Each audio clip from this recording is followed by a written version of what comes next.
Welcome to the podcast. It's dedicated to making you a faster cyclist. The Ask a Cycling Coach podcast presented by TrainerRoad. I'm Coach Jonathan Lee, and we have with us Ivy Audrain's hand up gloves plus the black bibs racing.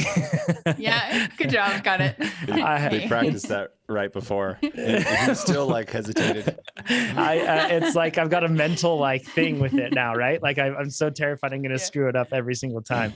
And then we also have our CEO, Nate Pearson. Hello. And we have Santa Cruz Bicycles, Keegan Swenson. What's up, Keegan? Hey, guys. Oh, not much. Good to have you on. Fresh multi-time national champion. Congratulations on that. Won two this time. What did you win a national championship in? Cross country and short track. That's mountain bike. So you won both. Yeah. Won both. That's pretty awesome. I didn't even realize you were in short track. You got to put it in the chat. How did I miss that? I just assumed, I don't know. I didn't assume you would win both. That's awesome. We should talk about that. Yeah, let's do it. Let's start off with that actually. So first of all, that you were defending your cross country title, but not the short track title. Mm-hmm. Let's cover this. I want to cover this from a bit of a weird perspective because I think a lot of people think that you got to tune in on YouTube. You just got to see Nate drinking his green tea. Orange mocha frappuccino. Yes, very much Zoolander vibes. May as well be. So Keegan, I think a lot of people probably assume that our process of racing and learning from racing is different than the top level pros, perhaps. But I want to ask you the basics of what you learned and what you did well and what you didn't do well at national championships. So let's start off with what you didn't do well, what you want to improve for next time at nationals.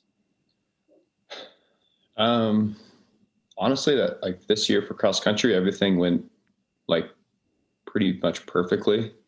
I think there's maybe a few bits and pieces I could have executed slightly better. As far as the actual course goes. But tactically and physically, I think everything went about perfect. I don't think there's anything I would change or do better, honestly. It's one of the first times in a while I've had a race. I was actually everything went as I wanted it to. Yeah. What were the tactics? Well, it's different. There's not tactics in normal road racing or even kind of normal mountain bike racing tactics. I think just because the elevation's so high and there's not really much drafting or any of that going on. It's more or less just tactics of how to use your fitness and when to attack or whatever else. So yeah, it's more of just a game of kind of playing your cards right and not going too soon or going too hard or whatever else. So how'd you decide when to go? Because you did attack you threw on a very hard attack that shaped the rest of the race.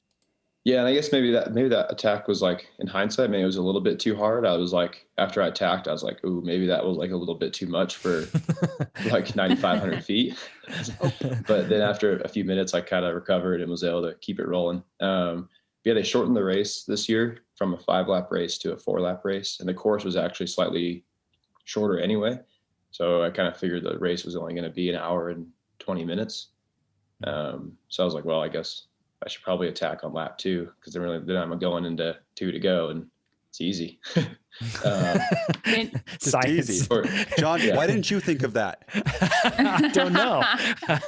Man, that was what I missed right there. That was the detail. Yeah, and at altitude, you can't just do these super hard aggressive attacks. You kind of have to kind of squeeze the throttle and slowly roll it on.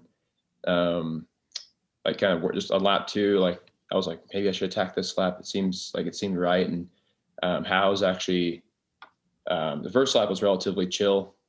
Russell set just a nice, decent tempo pace. And then going into the second lap, kind of halfway up the climb, Howe's came up the side and was starting to turn the screws a little bit. So I hopped on his wheel. I was oh, this could be a good time. He had already set the tempo high, and I just popped around before the single track and stayed on the gas and didn't go stupid hard, just was rolled it up over threshold and was hitting the switchbacks hard and just tried to snap the elastic before the descent. Mm-hmm. And then I attacked that descent, the downhill quite hard and was able to pull, 45 seconds that lap and then just tried to maintain that. Attacking the downhill, Was that a downhill you could pedal in, or did you mean you just took risks and really like went faster? Bit of both. I think this downhill like really paid dividends if you like pedaled out of all the turns. And then there was one kind of like long false flat traverse more or less that if you pedaled, you could like spin out. Like I had my 3610 spun out through and you're just like, you kind of like weaving through these trees. And I was like, well, if I can get this gear spun out, no one's going to be able to catch me. So that sounds terrifying. And you're going to, it's like Star Wars. The trees. Yes, exactly. Actually, well, it sounds terrifying after like climbing in that manner and like, let me just like throw down this attack, whatever. And then like, I would want descend time to be like chill time. No. You're cross-eyed at 10,000 feet, and then you're just like, 36 miles an hour through the trees. And that's kind of like a place in cross-country racing and in mountain biking in general that you can gain a lot of time is on the descents, especially if you have to pedal, because everyone's so collapsed from the climb, especially the last lap when we were all like attacking each other and going hard, that if you have anything left, you can push on the descent. And if you're a good descender, then you can pull even more time because you can brake late, pedal hard out of the turns, and next thing you know, you've gotten a bonus like 20 seconds. Mm-hmm. Keegan's pro advice: just never be tired. Just never pedal more, pedal harder. I mean, if you're gonna go for it, you got to go all in. Like I was like, maybe I'll blow up, but When it says 2 to go, you just got to go. That's the other one too. That's like it. Yeah. 2 to go is there. 20 laps doesn't matter. 2 to go. Time to go. It's just time to go. I mean, 20 laps, maybe you go a little bit earlier. You feel like the elevation in Herbert City like prepared you well enough for that though, or did you have to? Yeah, and I don't know. I feel like I have a pretty innate ability at riding at high elevation. Like it doesn't really seem to bother me much. Like obviously it is a thing. I joke as if it's not a real thing, but like when I'm racing, I try and race as if like I just tone it down just a hair. Like instead of like an all out attack at like 600-800 watts or whatever for a minute, you just like have to just like snap a little bit and then roll it on like just over a threshold.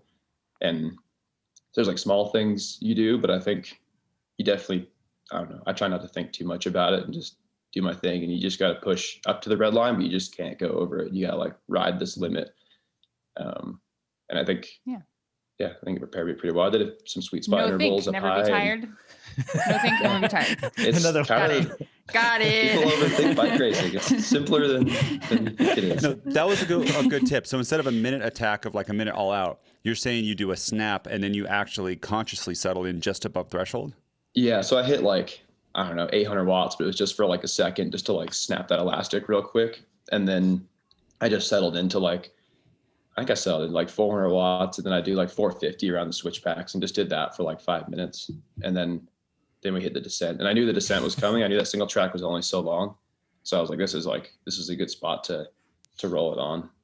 John, you should try that. I figured if I could go in the descent with a little bit of gap. I was hoping that Howes would be second wheel too, because that's my other plan. Like, if Howes is second wheel, he's a roadie, then he'll hold up everyone else. Like Howes is pretty good for a roadie. I'll give him that. Like he actually goes pretty fast, but I know he's not as fast as Russell and all the other guys who were behind me. So I was hoping to use him as a bit of a block. Oh, that's really smart. So what you're saying is on the descent, there was a classic roadie that's not as fast as other people that would be your competition on the downhill. And then by that person being lined there, you could get a bigger gap because he's not going to pull over and let everyone by. But I think they ended up getting around him anyway on the climb, because it was single track, but it was kind of wide. Like you could pass in the turns or around over the top. Yeah. So I think, did you kind of not want to pull? Sorry, we're just talking over you, Keegan. But there's a lot of things coming from this. Did you kind of not want to pull too big of a gap to make that happen? Because if you had gone way far ahead of everybody, then everybody might have gone, we have to get around Howes and we have to really go after this guy. But if you just kind of went a little bit, then maybe I wasn't really paying behind attention to that. Like I wasn't sure how far I wanted to get as much time as I could before the descent without like nuking myself, which I think, I don't know, was 20, 30 seconds.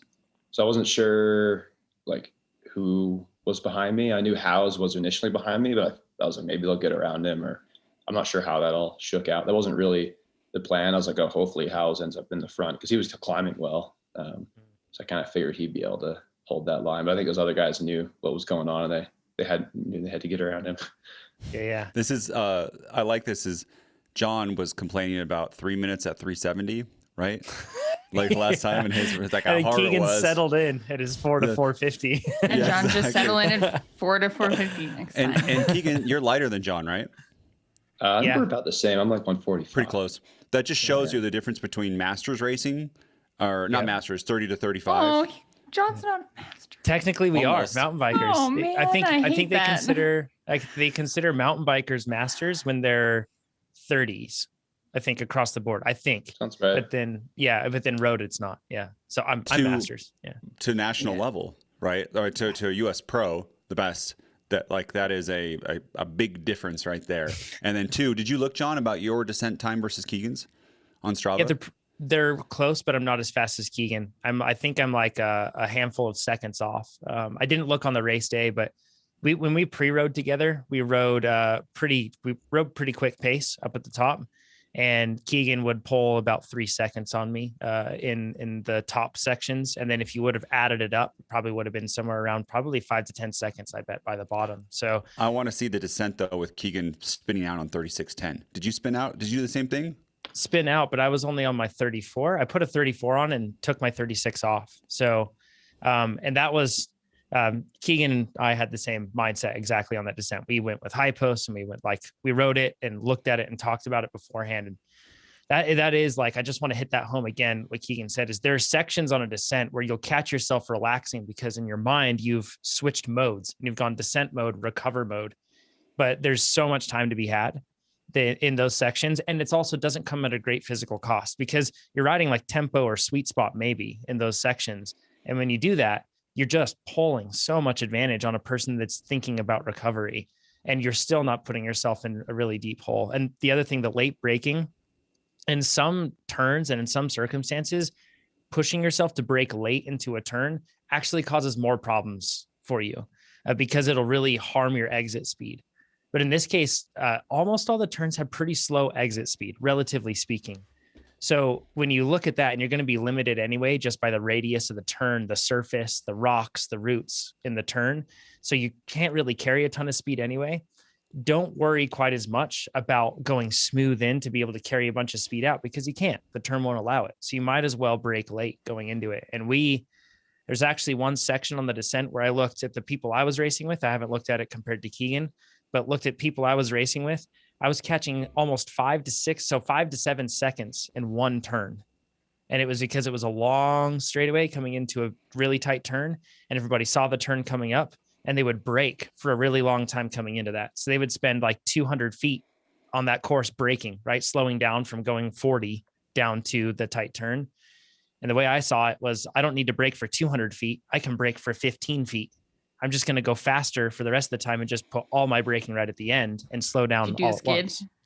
Oh yeah. Yeah. Sweet skids. They were pretty tight. And actually on those lines, I had a relatively new tire on the back, and my tire was pretty shot after the nationals. Like it was worn down. And it was because putting all my braking into that one spot, but it gained me so much time. So there's a lot of smartness to that. Keegan, how much did you win nationals by for cross country Olympic? I think about 2.5 minutes. Awesome. Which is huge. That's for those that lack the context. That's huge. That's not and normal. You probably like at the end did a slow like woo, right? Yeah. Yeah, exactly. He's like, for podcast listeners, slow woo is the celebration. Yeah. And then for short track, can you describe to everyone what's the difference between cross country Olympic mountain biking and short track mountain biking, and then how did that go? So short track is, essentially exactly as it sounds. It's like a mini, really short cross country race, especially the nationals one. It was essentially a little teeny cross country race. You had a short climb, single track descent, and then you had a little flat bit into the finish. And normally the loops they're about 2 or 3 minutes long. I think this one was a bit longer. I guess also normally short track tends to stay wide, and normally it's like through grass, or it's like in a downtown center kind of.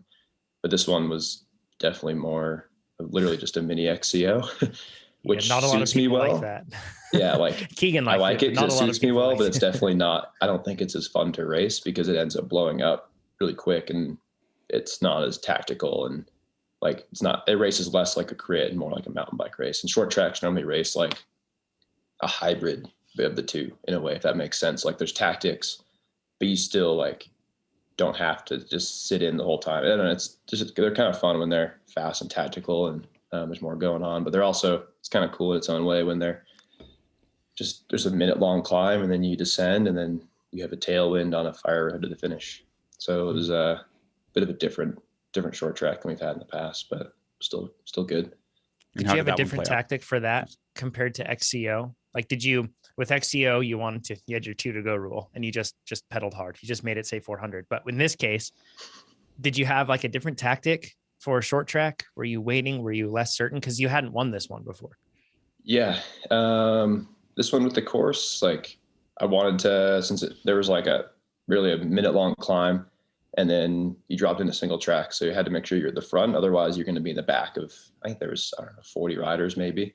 And then your race is done. It's going to get so strung out that you're not going to be able to get from the back to the front again. So I did actually, I think I was in the first lap, I was first or second wheel into the single track. And then I just tried to stay,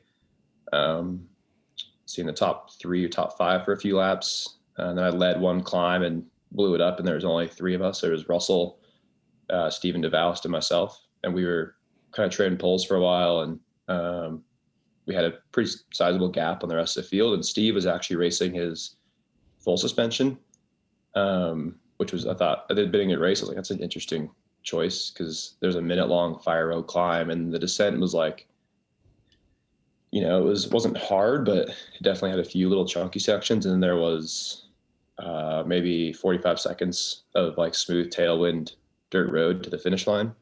Mm-hmm. So, I mean, I thought the hardtail was the right choice. That's what I raced. That's what Russell raced. But Steve was on the dually and he was actually pulling a little bit of time on Russ and I on the descent. At the very end, there was like one really chunky little section and we were both fully on the limit on the hardtail trying to stay with him. And like, for those who don't know Steve, he's a really good descender. But even if you're on the same bike, he's already like as one of the best. So to put him on a bike that has a better capability of going fast downhill, then made it a little tricky. So we started just letting him lead. So like, well, he seems like he wants to lead, so we'll just let him lead the descent.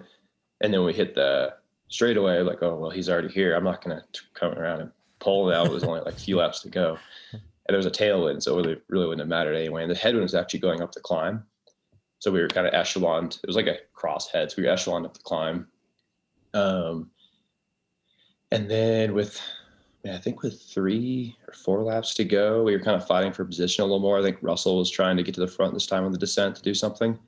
And he got taken out by a porta potty door, which was really a bit of a bummer. No. Like you sacked there were 2 porta potties. Maybe there's only one. There's a porta potty on course, and instead of having it taped off or having it face up the hill or down the hill, the door opened up this way, and we were going up. So I thought Russell went into the course, right? Yeah, the door opened into the course. So Steve and I thought Russell just like tagged his bars. Nope, nothing. Just that's the porta potty. So it was like up this big wide road that you could fit like 10 wide on, and there's a porta potty on the side. And I was on the left, Russell's on the right, and he clipped it, and we thought he just like had clipped his bars on it and crashed. I'm like, oh, we'll just sit up and wait for him for a sec. So we soft pedaled the descent, and we're like, man, Russell still isn't here. He must have gone down really hard. So we started racing. And anyway, it turns out the door had opened up this way, so he hit the door and the dude, and just like broke his shifter, and like he finished, but he finished with 1 gear, and everything was all. So anyway. Big bummer. Porta potty shouldn't have been there, and yeah, it sucks because we were going fast. Let the memes, national champs. Yeah. Let the memes roll on for Russell. Russell has a great sense of humor about the whole thing. So he's past it now. So yeah. So yeah, that was that, and then it was just Steve and I. So I followed Steve for another lap or 2, and I kind of figured he'd attack on the descent and maybe try and pull a gap on the road, but I think maybe he was just kind of clapped and couldn't do a whole lot at that point. Because each time up the road, it was pretty hard. I feel like we were doing at least 450, 500 watts up that little climb at 9,100 feet. Oh. Yeah. And then for a minute, every lap. Yeah. Last lap, I could tell he was getting kind of tired. So I attacked right at the bottom of the climb and just ripped all the way up. And that was it. You hit 1,300 watts, right? In that attack up at 900 feet after nationals the evening before. Right. And then yeah, so this is evening before you do your race. And then the next day you have short track the next morning up at 10,000 feet and you still hit that. So that's, for a small rider like you, that's super impressive. So yeah, thanks. Just have to, like for an attack like that, last lap in a short track, altitude's dead. It doesn't exist. You just go. Yes.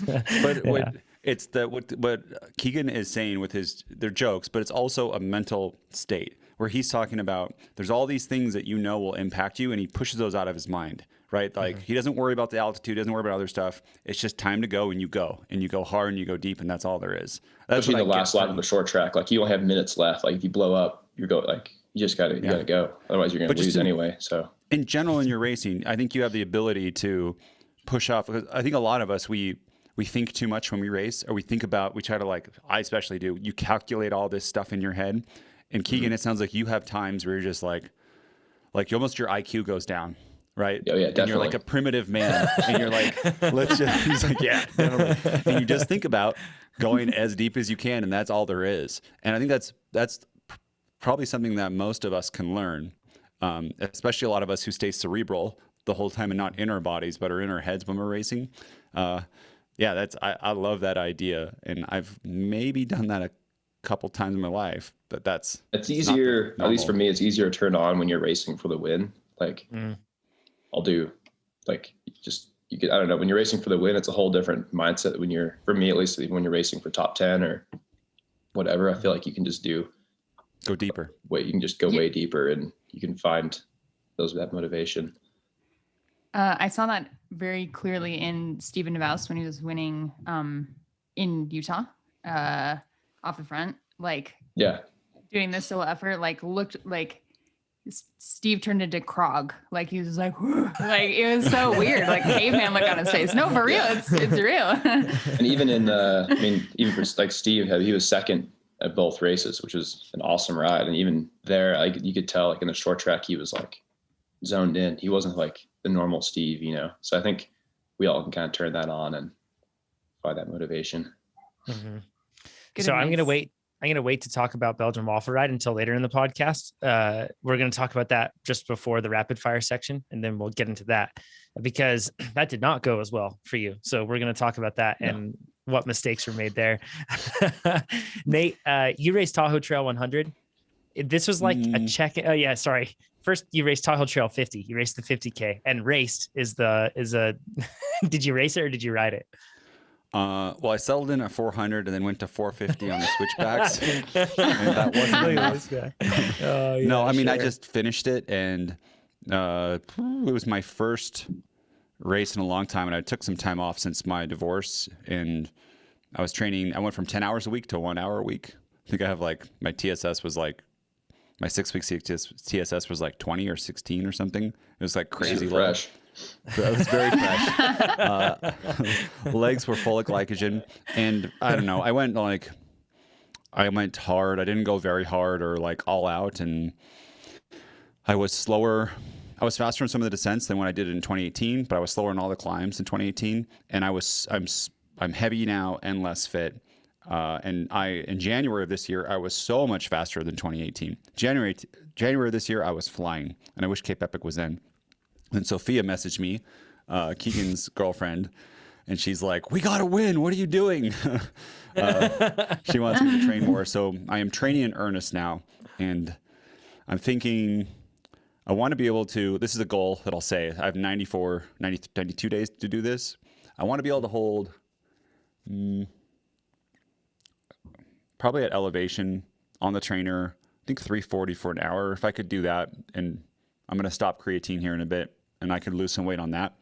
For those who don't know, you take creatine, you'll gain weight.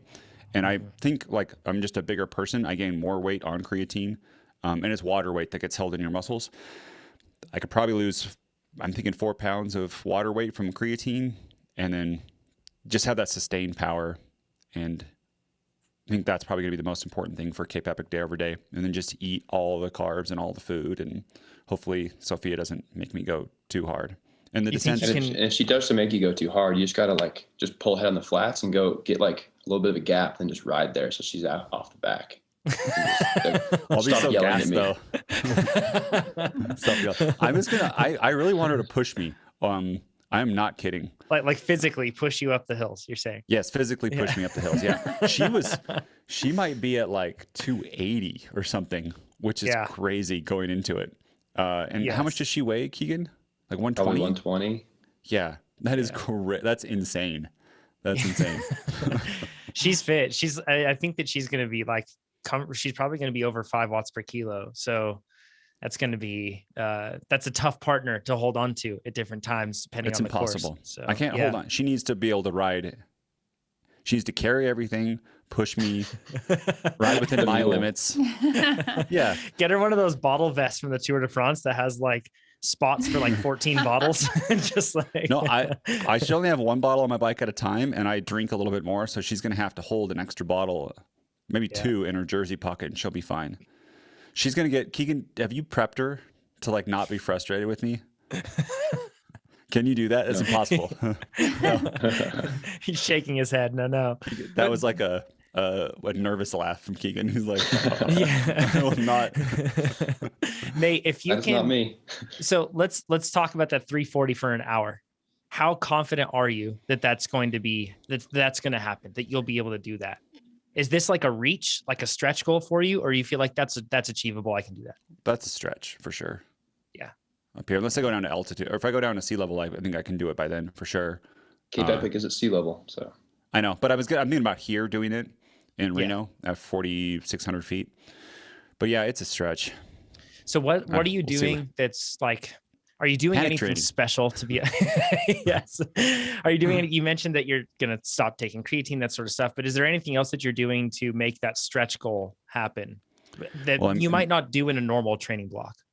I am using adaptive training to get the levels up. And actually I can step through and see, like, if I hit this progression, what can I get to? And our FTP prediction thinks I can get between, it's like 335 and 360, I think somewhere in there, with what's on my training plan right now. And that's where I think 340 would be, it's reasonable in there.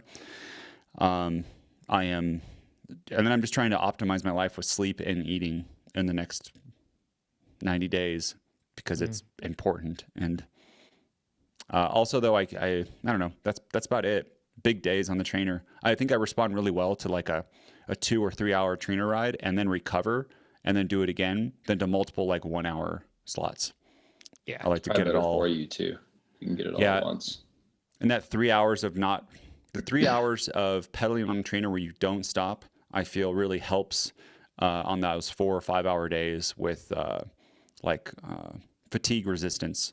Because outside, when you do that, you just don't pedal a lot. Yeah, Keegan? Yeah. I mean, I think 3 hours on the trainer is like worth 5 hours outside.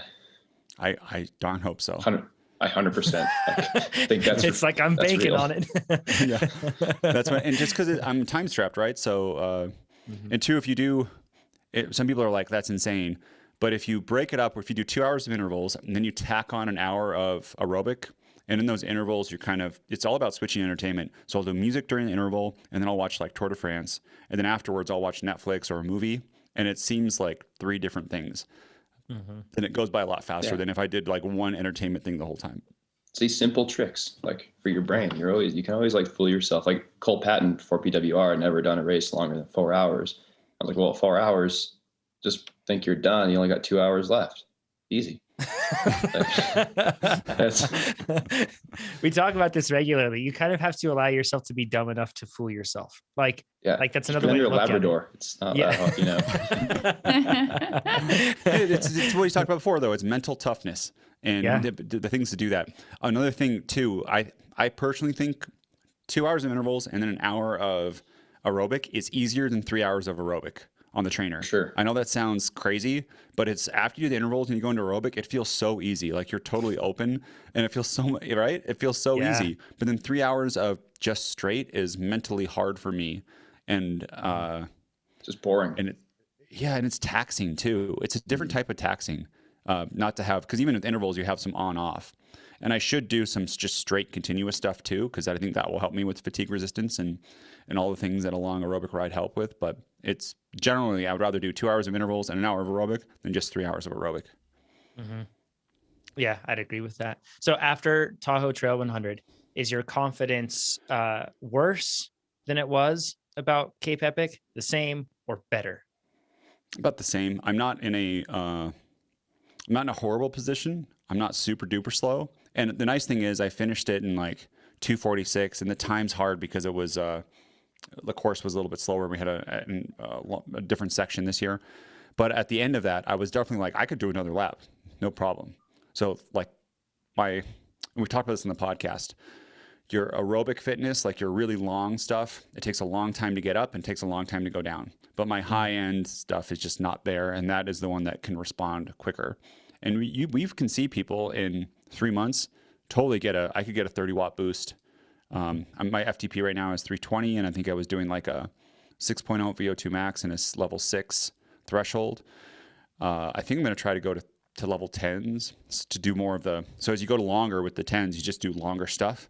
And I want to be able to, because of Cape Epic, there's a lot of long climbs, to be able to do longer amounts of power. So if I could get up to 350, that would be awesome. And then hold some percentage of that for an hour would be amazing. It's pretty cool to have workout levels. It's like a different measure of your improvement that you can see every step of the way instead of waiting. It's awesome. And I should say this. So one last thing on adaptive training. This is something so adaptive training works with you in concert, right? And yesterday I was mentally fatigued with work and stuff. I woke up early for a call with South Africa, and I was just tired. And I wanted to be progressive in my VO2 max, and I was 6.8. I was going to do like a 7.5. But I went into the workout alternatives, and I went down to an achievable and I went down to like a level 5. That is because I was so fatigued. And so we don't know that right now about how fatigued you are. And that's perfectly fine to go down. And then the next time I have VO2 max, I can now go up again. But doing a workout that's a little bit easier, it's amazing how much easier it is, although it was still kind of hard. And it's not going to bring you back in your training. You're not going to like suddenly get less fit because you did that workout. You're actually going to keep everything topped off, and you're going to hit your VO2 max system well enough. You might not progress as much, but you're going to be able to recover better. You'll be able to finish it. I'm mentally more fresh today. It's like better for my training long term to do a little bit easier workout than to skip it. And I don't think I needed to skip it yesterday, but that's just a cool thing you can do with adaptive training. And everyone should still listen to their body, not just blindly follow the plan always. Yeah, agree. It's really cool. That built-in flexibility and adaptability is awesome. Let's go into Van's question. He says, hey coaches, based on my BMI, I am categorized as obese. I'm 5'6", weighing 97 kilograms. I didn't run the conversions for that. Nate, would you mind converting that height and that weight for us so that we can get that for folks? He says, I train for my races, but keep getting mediocre results. What do you think? Should I lose weight lose weight first before being competitive, or just continue training for races? Because it seems, he mentions that it's really tough for him. And even though he says that in this case, he's coming in obese. So he's wondering if that's affecting his ability to be able to perform, period. He also mentions the fact that after training, his body is craving food. So this is a common question that we get, the question of, should I lose weight first and focus on that, and then later worry about performance and driving up my numbers and really putting in that consistent hard work that makes me faster? Or should I try to do both at the same time? Ivy, what are your thoughts on this? I think Van should go competitive when they feel like competing will be productive and rewarding and fulfilling. And that might for them look like losing a little bit weight because they feel like they will perform better and that they'll get more out of racing. Or if they feel like there is a setting and like a discipline in which they could race now and get a lot out of it and enjoy it, then they absolutely should. But I guess the only thing that I see is like problematic is this view that it's backfiring, that they feel like after training, their body is still craving food. Your body will always crave food after training. And that's a good thing. If it does, it means you're doing it right. And that's not going to go away as you get fitter and lose weight. Food isn't the enemy. And it's, so I guess we should just work to dispel that perspective that craving food is bad. It's not bad. Mm-hmm. Yeah. To get the measurements, 5'6", 214 pounds, or 167.5 centimeters, and 97 kilograms. Awesome. That's fan size right now. This reminds me of a post that we have on our blog from Jesse Fortson. And actually, we recorded a Successful Athletes podcast with him. And Jesse is one of our great copywriters here at TrainerRoad. He's fantastic. He had that same situation, or as I should say, a similar situation in the sense that he had a lot of weight to lose. And he did focus on losing a lot of that weight and compartmentalize some things. And he prioritized some things beforehand. And we'll link to that episode down below so you can listen to that. But at the same time, I also feel like there's a trap that exists where you think, oh, before I train really hard, or before I focus on goals, or before I let myself race, I really need to lose weight first. So you compartmentalize it and you miss an opportunity to think that, hey, you know what? Like if I actually just train and if I nourish myself appropriately and I go through this process, my body is going to optimize over time. Like it's going to get there. You don't have to be skinny to be a bike racer. You don't have to be starving to be a bike racer. Sorry, Nate. I would never race. Yeah. Right. Yeah. Like that's the reality No, I'm just big. It's okay. Right. It's okay to be big. It's not an awe. Yeah. This is the reality that I think that we should, we don't have to reach to the ideal that we see in the Tour de France. Instead, it's all of us doing this thing. We're not perfect, and that's fine. So I would encourage you, Van, just in this case, just like what Ivy said, is don't put the pressure on yourself that you need to be something before you race. Just race if you want to race. If you don't want to race, then don't force yourself to race. And then also don't feel like you need to lose weight before you train or before you're considered a cyclist or before anything else, because it's going to happen if you're following a training plan that you want to follow. That's something that I feel like we put way too much pressure on ourselves to be something that we're not in those cases. Keegan, can you comment on the food part of like after training, my body is craving food? Because you eat more than anybody I know, I think. And you're also one of the smallest people I know. So I think that there's this misconception that athletes like you just don't eat and you somehow are able to train a bunch. So we put this pressure on ourselves. What do you feel like after you train? And what do you usually eat after you train? Yeah, I mean, I think it's kind of tricky because I know you have to, like, obviously you can't eat too much because I don't want to put on weight. Kind of just want to maintain where I am, or sometimes I want to lose like a few pounds. But you definitely have to focus on fueling the work and recovering. And the way that my nutritionist has like kind of put it in terms that makes sense, you have to fuel the work the day before as well. So like if you have a hard day on Saturday, then on Friday, you need to make sure you're eating enough. And then it just kind of like, it's just cycle, you know, and if you have like a rest week, sure, maybe you don't need to have quite as much carbs at dinner or whatever, you can cut back a little bit there. But I think when you're constantly training and all your days are medium hard or whatever they are, I think you just need to focus on fueling, especially after the workout. You have like, you know, a couple hour window, you have a recovery shake, then have a good meal. And then if that happens to be in the afternoon, it's close to dinner, maybe you don't have to eat as big of a meal at dinner because you just had a proper meal after your ride. So I think it's just about like kind of timing and making sure you're eating enough of the right stuff. Like make sure you have enough carbs, make sure you have enough protein, and then make sure you have enough vegetables and whatever else. And then obviously during the ride, you want to make sure you're fueling it. Even if it's only an hour-long ride, you still want to make sure you have some drink mix or a gel or just something, even though you don't need it. Like I could go do a 4-hour ride without any food and I'd be fine, but it would just put me in a hole for the next day. So I think you have to plan like further ahead than just in that moment. That is important. So what you're saying is, because we get this question all the time, and actually Dr. Tim, I can never say his name. Podlagar. Yes, he is going to do. He's actually trying to figure out research of fueling those easy rides. How does that then impact your next day? And because of COVID, that's on hold right now. But Keegan, you're saying that on your easier days, on your shorter ride, you'll still fuel it, because if you don't, it could impact your harder days going on in the week. Right. And you start to get yourself into a hole.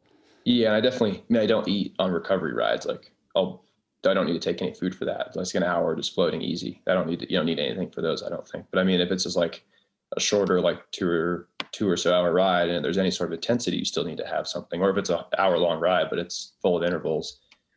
But also, I mean, I'm sure you guys have fallen into the trap of like, oh, it's a rest day, I don't need to eat as much, I haven't done anything. But you had a hard day before, and then you have a hard day after, and then you go into that hard day and you're like, oh, I don't feel very good, even though like I should, like everything says I should feel fine. And you're like, oh, I didn't eat enough yesterday. And it was a rest day and you just don't, sometimes you have to eat even if you don't want to, or you don't think you should. So I've definitely fallen into that trap more than once and be like, wow, I guess I just didn't eat enough yesterday. That's probably why I feel like crap today. And that kind of takes away a day from your training, your build, right? It does. And even if you get the workout done, like you're scraping the bottom of the barrel trying to do the numbers, and you just feel terrible and it's so hard. Then you go home and you smash down a bunch of food. The next day you go do the same workout and you're going to feel great. So I think you have to like just find that balance. You know, you don't have to like fill yourself with junk food. It can be healthy, proper carbs and whatever else. Save the junk food for stage races. But that is like that's a key, what you just said, like the eating, the RPE gets less, right? If you're not hungry. And that is so much easier for training long-term if every workout's not just like super duper hard. When I think I lost 30 pounds. Yeah. I went from like 210 to 180. 180 is too small for my frame, I think. I'm like 197 at the moment, the same body fat at 180. But I was not eating enough, and I would try to do these sweet spot workouts, and I can go back and look at them, and every like inside of 10-minute intervals, I was like taking like 2-minute breaks. It was so hard to do everything by not fueling in that. And two, you said about those recovery days. What I think about it is like you're in a car, you're driving across the country, you're really low on gas, you spend the night at a gas station, but you don't fill up on gas because you're like, I'm not driving today. And the next day you start driving again and you're like, what's wrong? Like, I don't have any gas. It doesn't work. And you don't realize like, hey, you're driving on both sides. Like you got to fuel up. Yeah. Can I give Van my opinion? Please. Yeah. So Van, I go back and forth on this of how quickly you should lose weight depending on how obese you are. And we were going to talk about BMI as a separate topic, but BMI in general is not the best metric, right? But you know, Van, if you're obese or not, right? If you're a bodybuilder and this is all muscle, you're 5'6", 214 pounds, and it's all muscle, you're probably not obese, right? But BMI might say you're obese, so just know that. But Van, I'm going to assume that you do have weight to lose. Now, Jesse, he is our employee. He went from 345 pounds down to 198 at 6 feet tall. So Jesse did a incredible journey. So please read that article. A lot of good stuff in that Jesse wrote. But this is what I would do. I would do about, based on your height, I wouldn't go the 1.8 grams of protein or 2 grams of protein per kilogram of body weight. I would not do that for you because of just your weight. I would say I would do about 180 grams of protein a day or 170. I would do that. And what that's going to do is as you lose weight, that's going to keep your muscle on by having enough adequate protein, and it's going to help with recovery. So I would do that. I would minimize your fat, just try to get your fat from healthy foods, but still get enough fat. So maybe 50 to 60 grams. I would train, and then inside of there, have carbs through vegetables and stuff like that, and sports drink on the bike, but still try to go to bed a little bit hungry every day. And if you're craving food after the ride, have something, that's a great time to have a protein shake and some carbohydrate, but just have a little bit less than normal and see how you feel. Like, give it a while. I think we've all done it where everybody, you're hungry, you eat a bunch of food, then you keep eating, and then like an hour later, you're like, woof, like I am so much hungrier than I thought I would be. And it takes a while. It's like a lagging response time. Mm-hmm. And I think from your size, you're not that big, Van. I would just go incrementally over time, hit the training, be consistent. And then the other thing I would do is add weight training to your program for sure. I would do full body workouts 3 days per week. And you don't have to do like 4 pec exercises or something. Do 2 sets of kind of the big moves of like deadlift, squat, overhead press, dips, and bench press. That's probably good. And I would do that 3 times per week, spread that out. That will also help you maintain muscle mass. And what I find is if you combine the eating, the cycling, and the weight training, like the body fat starts to come off. It's going to take time, take many months, maybe a year. That will come off though, and you'll have all this muscle, and your metabolism will stay high. It'll just be this. It'll really set you up for health long term. You're going to get stronger.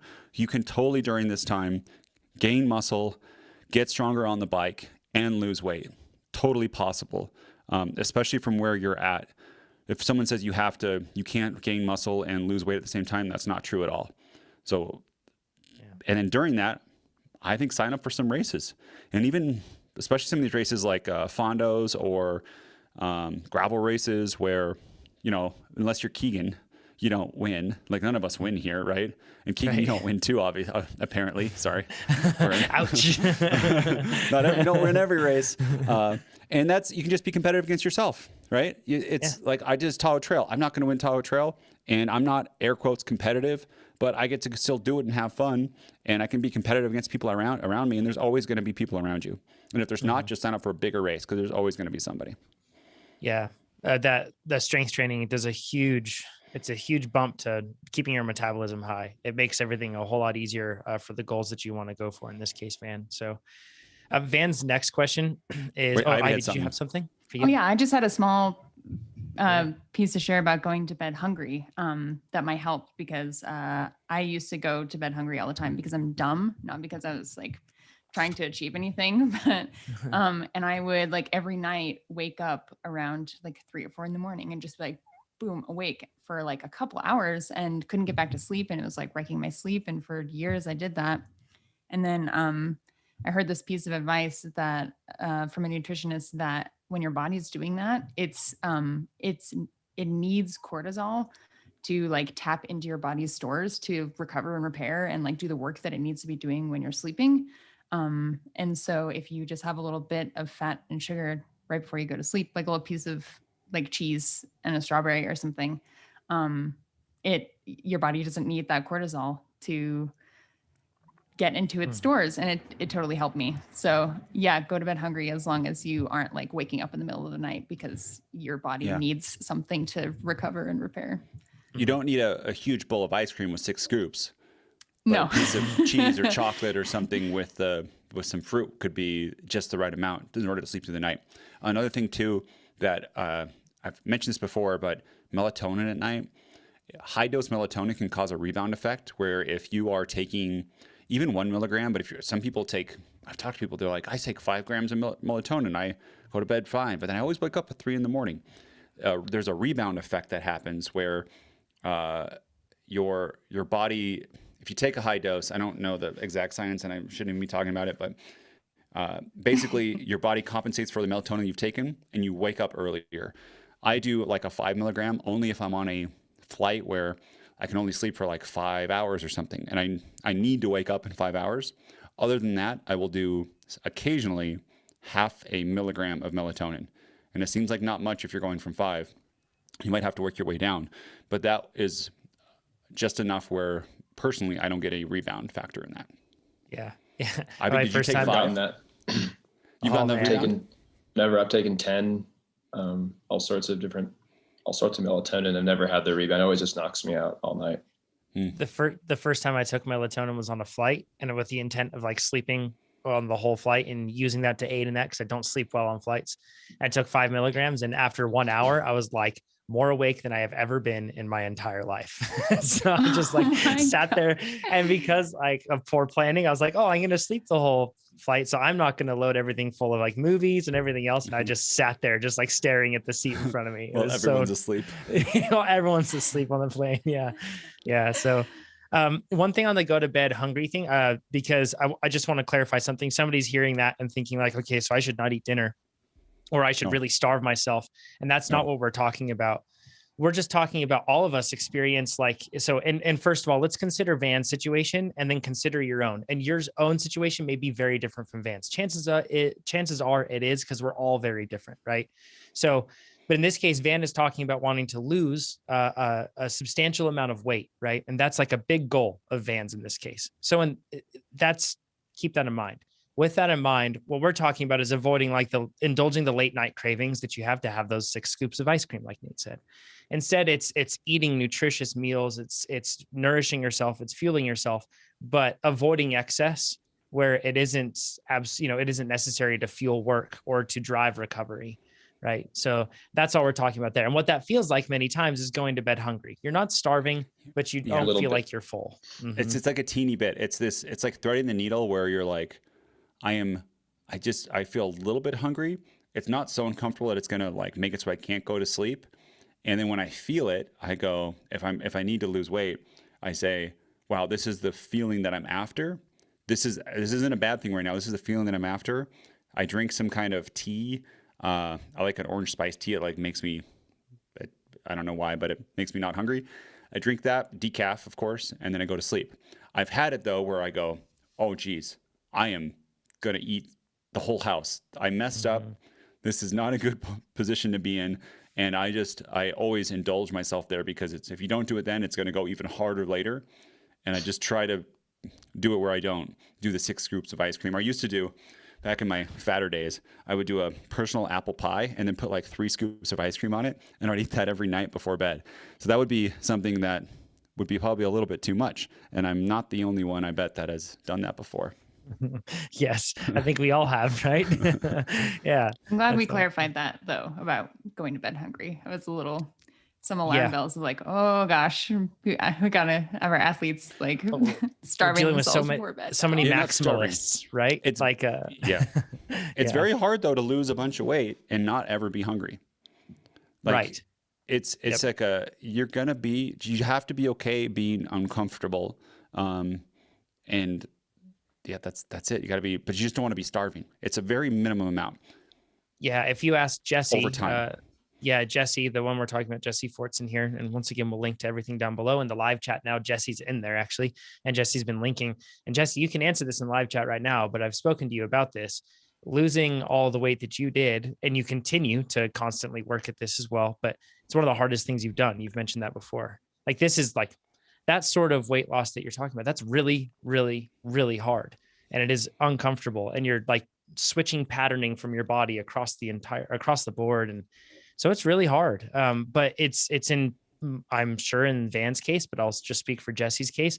Jesse wanted to be healthier for his kids. He wanted to be around. He wanted to be a better dad. He wanted to be a healthier person. And he wanted to be an athlete again, being a college football player, and wanted to be able to compete and long-term health. Like there's so many good reasons to do that. And I feel like there's one side of things where we actually kind of like demonize this like drive to lose weight in the world. But the fact is if that's driving you toward better health, that is something that all of us should support.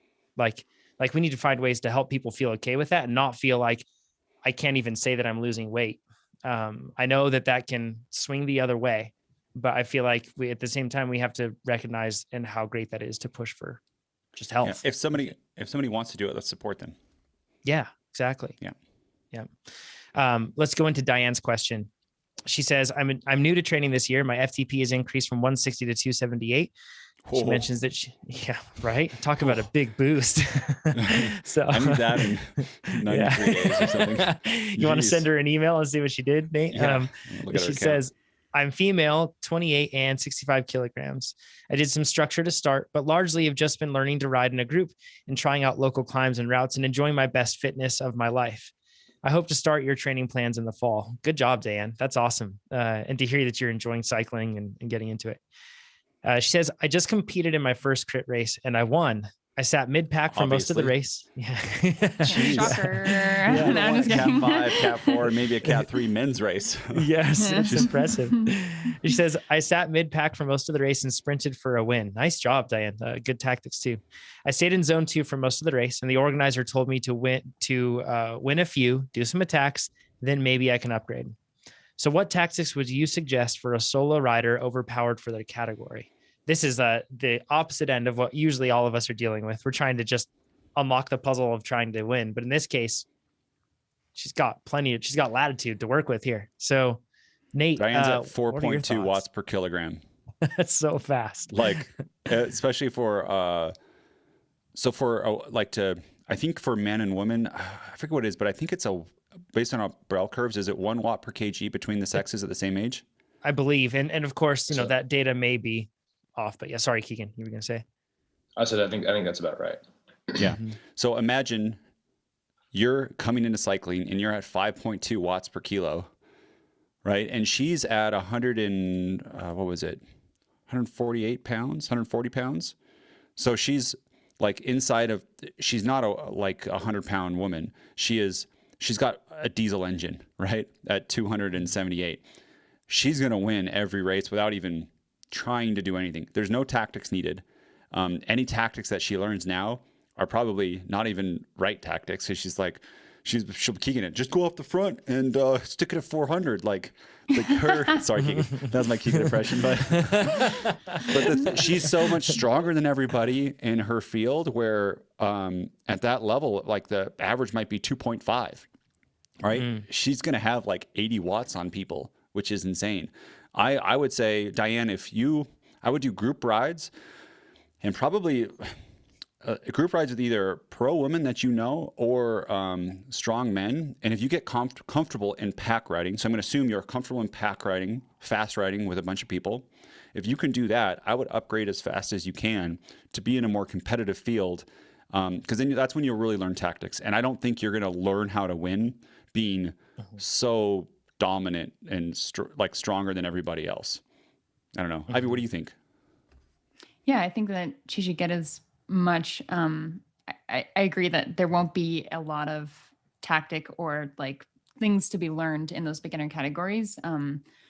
But for the sake of appeasing those organizers or the USAC officials that are trying to see her not just right away, because I do know that some officials won't approve your upgrade if you're just riding off the front of those fields, because they want to see you be in the field and know that you can safely and comfortably move around in a field before upgrading you. Because after you get out of the 4 5s, you're in the 1 2 3s in the women and racing with potentially professionals. And so they want to see you have pack skills.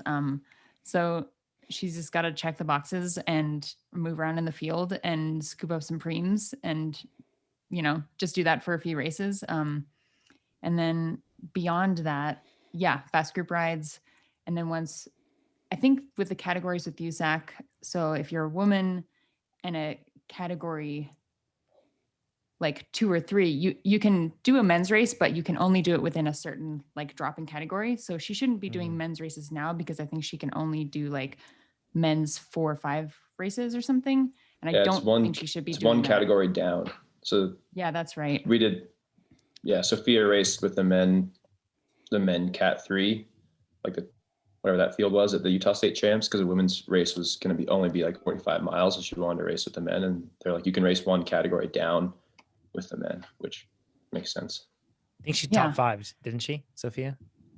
Yeah, I think so. Did she? Nice. Heck yeah. Poor guys. She's going to destroy me.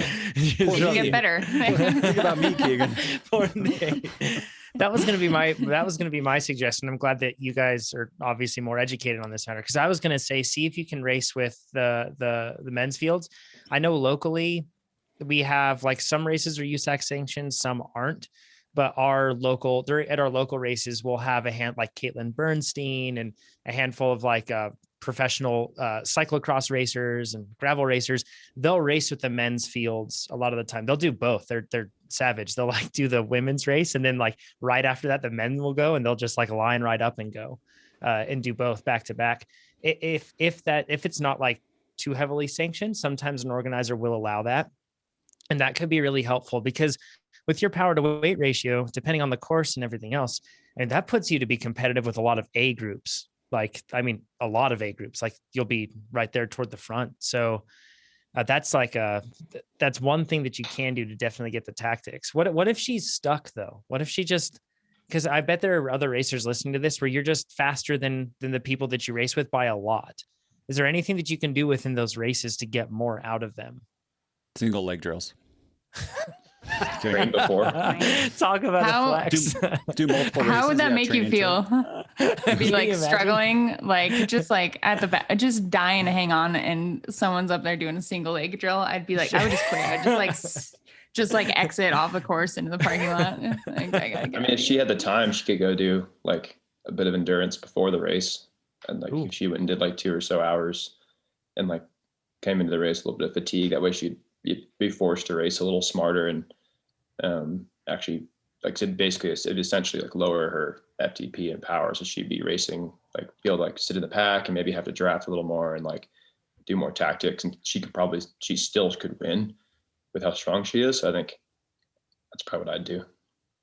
Yeah. Unfortunately for now, her expectation just has to be that these races aren't going to be challenging, and has to kind of structure her training and other like race like opportunities around getting her challenges there.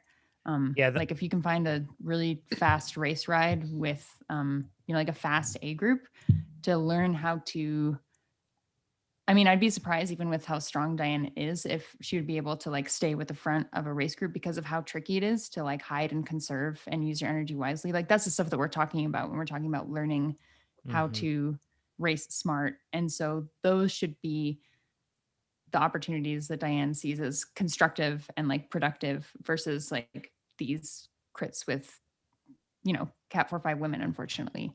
And then she's got to get her upgrade points. That is a key. Go ahead. Sorry, Nate, please. That is what you just said is so key. So we've talked a lot about this, about learning how to win and then learning how to conserve. And a lot of times, if you're in the race that you can win, you don't always need to conserve. And the way that I learned it is I was racing or doing group rides that were way above my fitness level. And I was just conserving everything I could in order to stay with that. I'm thinking like the drop ride in Reno, to try to make it. And I never made it, right? I would never have a chance to win. And then when I went into category racing, I could win those races, but also I can conserve the whole time. So I would use the skills that I learned from being on the limit, because you really find that like those 3 inches of like being in the draft, when you're about to get popped, you feel it a lot more than if like Keegan were to ride with me. He wouldn't even care where he's sitting in the draft, right? Because it's so easy for him.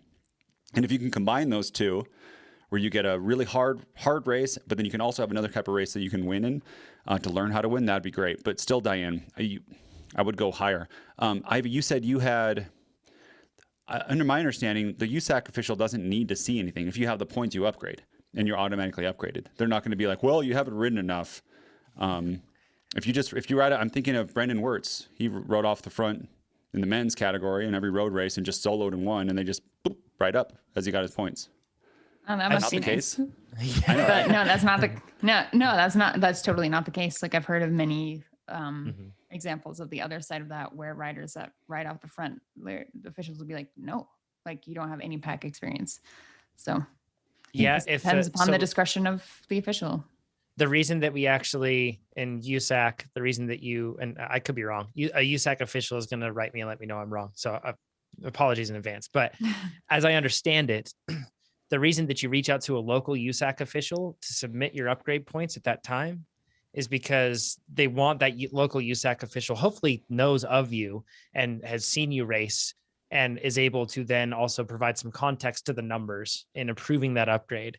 So otherwise, if we just had the points and everything else, there's a lot of, you'd hope that USAC would just keep track of our points for us and just do that. But it's not just about that. You have to still appeal for an upgrade every time. And I think it's for that reason, like what you're saying, Ivy. A frustrating thing with this too is that she won't be marked because she'll be such a distant, like there's no chance the field will be able to hold on to her, that it's not like anybody's going to try to hold on to her. Like I've seen this in different fields, even in the men's field locally, when Justin Rossi was just ripping fast. When we were having our criteriums and road races, when he would attack, everyone would just be like, oh, he's in a different race, basically. Like they just let him go. So that can be really frustrating. And one thing, Diane, if you're having that issue, no matter how you move up or whatever else in your local region, if you race with fragile ego dudes and you're a woman and you are racing with them and dropping them, they will never let you go. So they will be extremely upset. So if you are like not marked because you're just at there's too much of a gap between you and the rest of the women's field, you can always make sure that dudes will be upset if you try to drop them. So they'll try to hold your wheel. Let's get into Belgian Waffle ride really quick. So Keegan, I thought you were going to win this one, but you didn't win this one. What happened? But like, what caused you to not win? Let's talk about that. I hate that. It's okay, Keegan. Not what happened. It's all right, man. No pressure. Poor guy only won 2 national championships. I know. Or me. Yeah. Well, I think there was a porta potty door a involved, few things. First of all, no porta potty doors. It was just me, myself, and Sorry, some Russ. gravel. So a big crash, and that kind of caused some issues. Like actually, I was second wheel going down this. It was a fast descent. It was like a pretty gentle turn, and before that, Russ and I had been leading all the descents and like really pushing to try and force others to crash or flat or just get on the back foot, because we both felt pretty confident in all the gravel. And I think I was just like chilling second wheel. And I think I was just kind of zoned out, just trying to recover for a bit. And I think when you're not fully committed to the descent, you're just like, I wasn't really paying attention. And I think I drifted a little too far inside on these dirt roads. Like the loose stuff gets kind of swept to the middle. You know what I mean? And I think I drifted a little too far in and just hit some loose dirt at 30 or so miles an hour and just got sent. And then once the front wheel goes on dirt with slicks, there's no like drifting, there's no saving. It's gone, like immediately gone. And sadly I took Russ out with me, but so it was just, I think only the two of us went down. Yeah. So I went down and then he ran into me and I think he went over the bars. And I think he actually kind of landed on me. So at least I took him out, but I actually kind of saved him. So that is nice. Helped him. But least you could do, honestly. Yeah, we both jumped up and I was like, oh, where's my bike? And my bike was up the hill a little ways and grabbed it, jumped on it. My handlebars were crooked. So straightened those out, jumped on my bike, and then the chain was all tangled. So I had to fix the chain real quick. At that point, Russell looked back and he's like, oh, he's messing with his stuff. I'll just go. And I was like, don't wait for me. You go chase that group. So yeah, that took a little bit. And then I actually almost crashed a few turns later too, just because I was a mess trying to go fast and trying to catch a group again. And then I think I burnt a lot of matches trying to chase back onto the group. And in hindsight, I probably should have, done a more gradual chase. Like if I had just ridden a high tempo, I probably would have caught him just a few minutes later. But instead I just, went pretty balls out because I was like, oh, I know there's a descent coming up and I wanted to be able to sit on the back of that bunch and just chill. So I went pretty deep trying to catch him. And I caught him and then just sat on. And then of course I started taking pulls again pretty soon. Cause I was like, oh, well, there's still a group up the road. We have to get these guys. Like, I don't want to finish. Like I'm here. I wanted to win. I'm not going to finish second if I can help it, So I'd rather like blow up than finish second or third or whatever it would have been. Like it would have been sick to finish second or third, don't get me wrong, but like I wanted to catch that lead group. And then there was a section where we were going along, we were traversing across, kind of paralleling this road, and it was like a wide, like you could pass, but it wasn't easy to pass.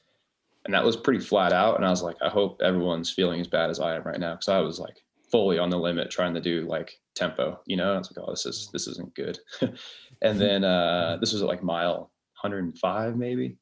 And then we pop out on the road, it kicks up. And of course, Stetina attacks and Alexi goes with him. And I try and respond and I just start to come undone. I was like, oh, I just need to back off and we'll let them go. And then, so they had a small gap and I was with Russell and Brian Lewis and maybe Payson was on with our group too. And we were just taking pulls, trying to bring him back. And we caught Eddie Anderson. I guess Eddie had like tagged the fence and gone over the bars and it crashed. And then after a while, I was so clapped, I couldn't take any pulls. I was just sitting on, and then Russell didn't attack. He just kind of rode away from us. And luckily he was able to chase down Pete in the dirt, and then Pete eventually attacked him on the climb and left him. That once Russell left, everything kind of went pretty bad for me. I started to cramp and was having a hard time. I was like, man, I'm not gonna make it to the finish. Like this is bad. Like I couldn't even ride 200 watts. Like I was like in a really bad spot. So I was just trying to eat and drink as much as I could and soft pedal, and then ended up catching Payson on the road. He had flatted, and then Cole Patton caught me at the bottom of the climb, and we was actually able to kind of turn it back on. We were able to ride some tempo up the climb, and then up the climb we caught another rider. And then on the descent, we caught Ted King. He flatted. I was like, dang, we're still racing for like maybe 7th place. Like I just rode it for an hour, like, zone 1. And I think everyone else is just equally clapped. Like I think everyone behind me had already blown up and no one was going to catch us. And then we just started catching people who were either blowing up or flatting, because we got another guy on the climb who had blown up.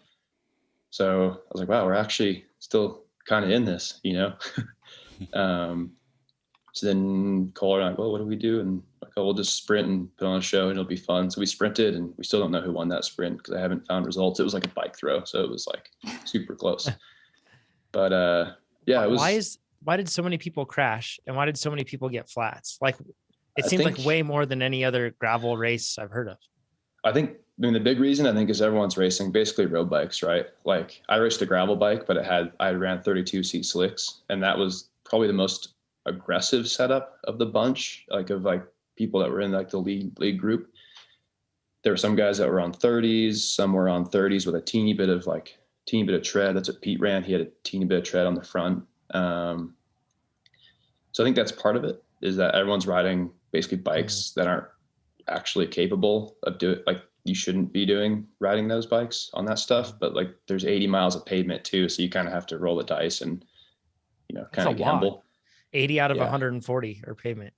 Yeah. And then the rest is dirt. And it's like the dirt is like proper dirt, like it's not like there's actually some single track, like it's pretty gnarly for the bikes you're racing, which is kind of sick. Is this race fun? I know gravel races sound fun to me, but like, dude, it was not sound fun to me. Me. After pre-riding, I was like, this is going to be super fun. Like I was actually really G'd up to race. And I think it was like most excited I've been to race in a long time. Just because it was so different. Like it was cool because there's a neutral start for a couple miles, and then they released us, and it was like fighting, like it was like a 50-mile-an-hour like race to the single track to the whole shot. So like it's kind of this chess game of like you have to be on the front and take a little wind, otherwise you're not going to get into the single track first. And like you don't get there in the top 30, your day is basically done, because Howes got in there first, and like I was like third wheel behind Russell, and Russell's behind me, Tobin was right ahead of me. And like Howes was just drilling it in the single track, and it strung it out and snapped. That was the group. Like once that group had gone, a few stragglers caught on, but that was like that lead pack of 30 was there. But it was super fun. I definitely want to do it again. I think just like, I love all that goes into like the bike setup too. Like, do you race a road bike and fit big tires in it? I raced my Stigmata with 32C Refuse Maxxis tires, and I ran 45, 50 PSI. I think in hindsight, I probably would have ran tire inserts just to run a little bit lower pressure, because maybe if I had lower pressure, I might not have lost traction and crashed and also be a little more comfortable. But Tobin ran the same pressure as me. He weighs 30 pounds more, and he ended up flatting. So I think there's like this fine balance of like pressure and equipment. So like, I think that's kind of cool. I was pretty happy with the gravel bike, honestly, just even though we're running the same tire. Like Russell was on a road bike with 32C Refuse, so we had the same tires.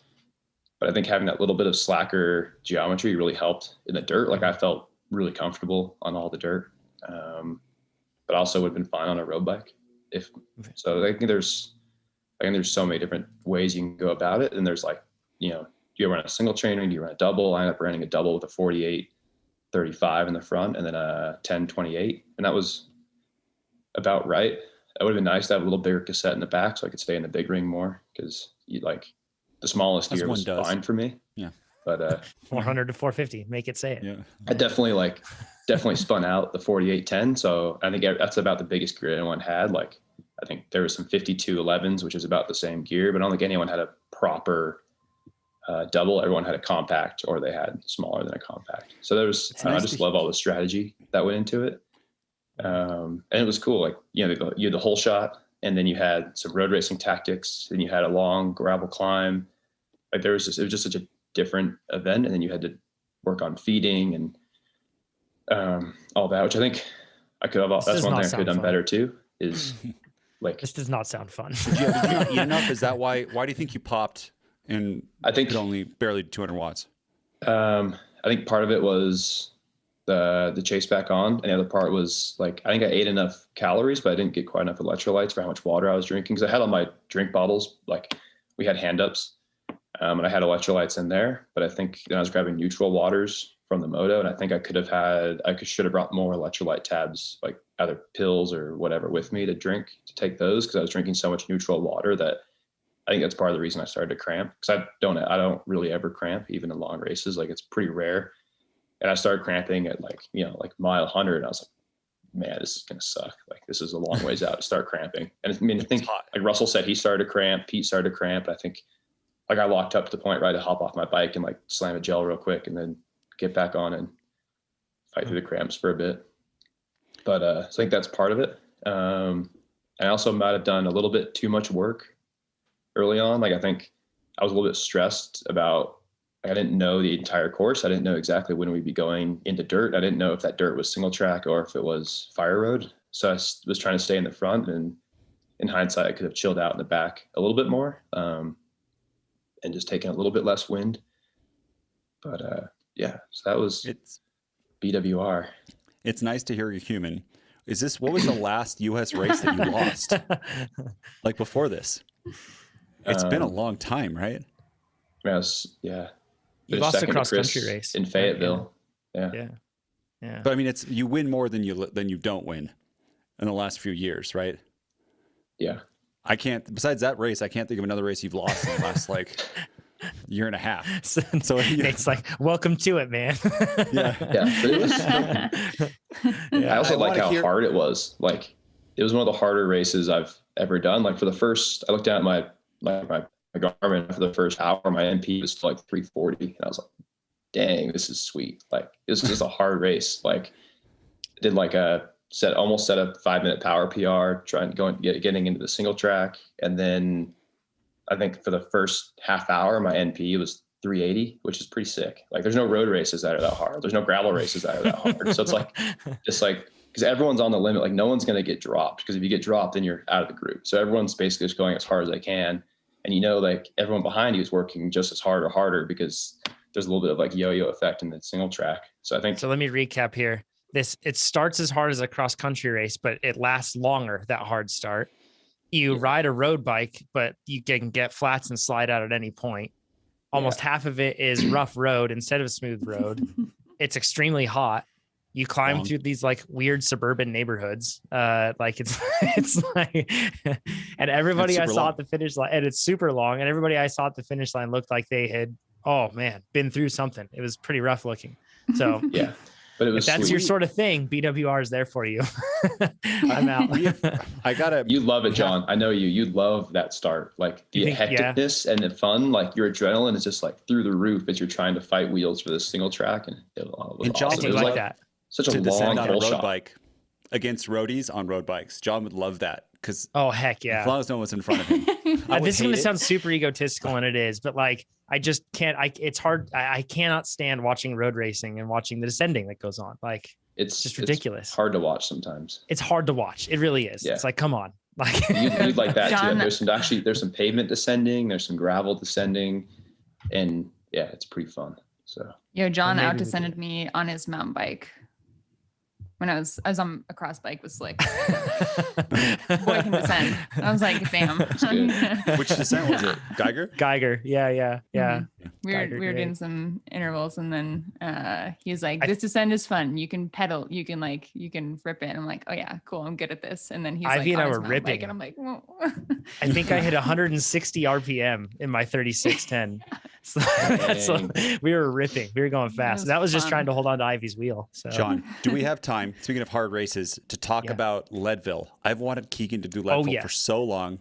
Like, we're going to talk about this after the rapid fire stuff. Let's get through some questions. We're going to end with Leadville stuff. But first of all, Ivy, this is kind of rapid fire. You've been doing some crazy weird events. You've been doing tracklocross, which is cyclocross racing on a track bike.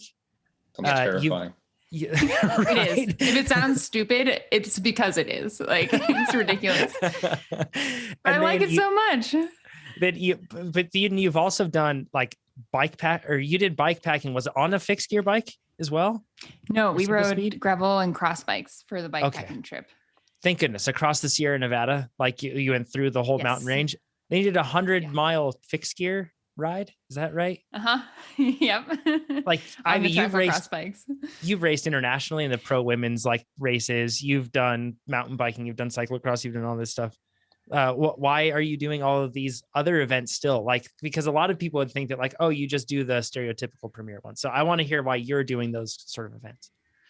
Yeah, I think that I started structured training for cross in like March and April, and was looking ahead at the summer and didn't feel like I had a lot to look forward to. And then these trackle cross races started happening, and I'm like, okay, well, I like cross and I like doing dumb stuff. So this is the discipline for me.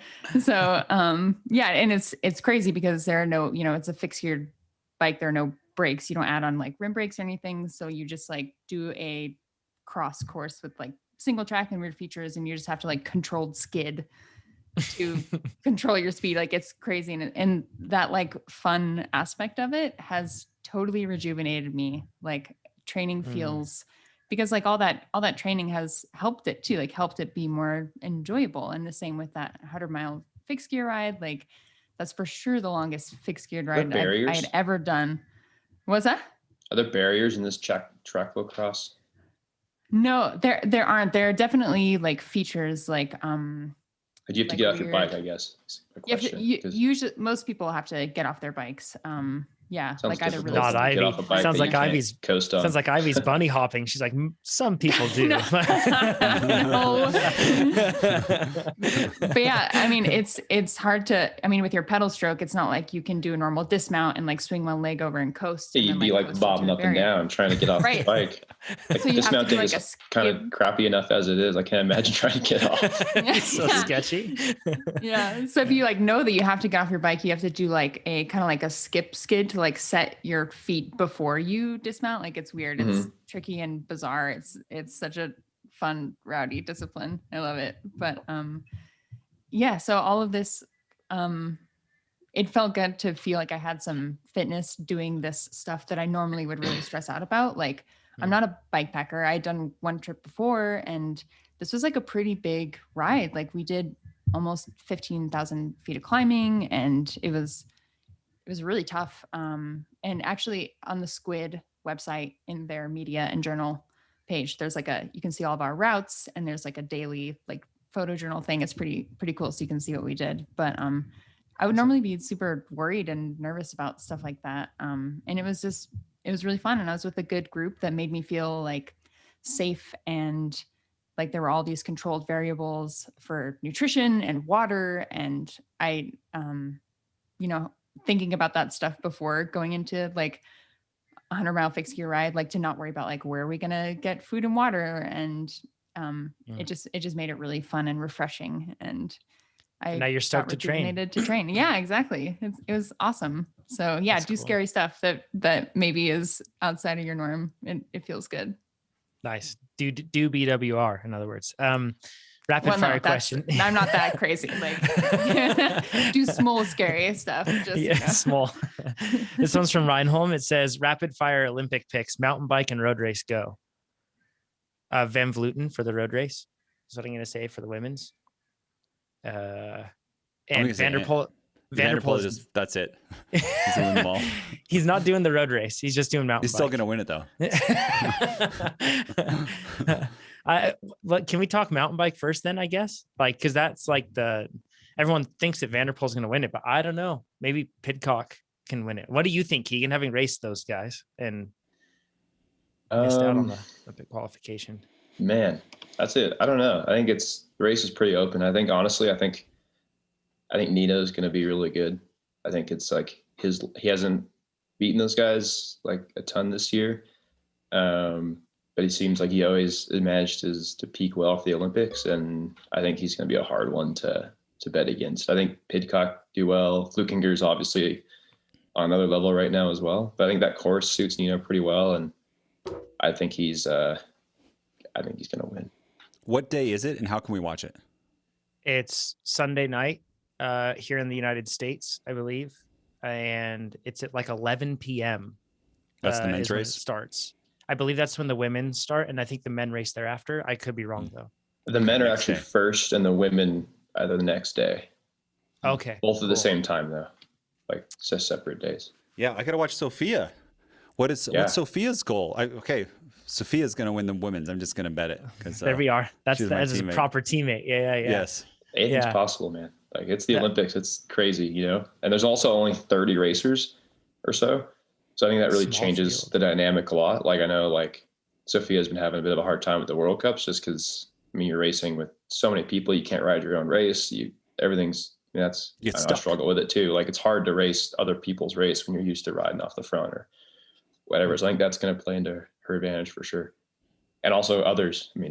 There's Haley Batten's going really well.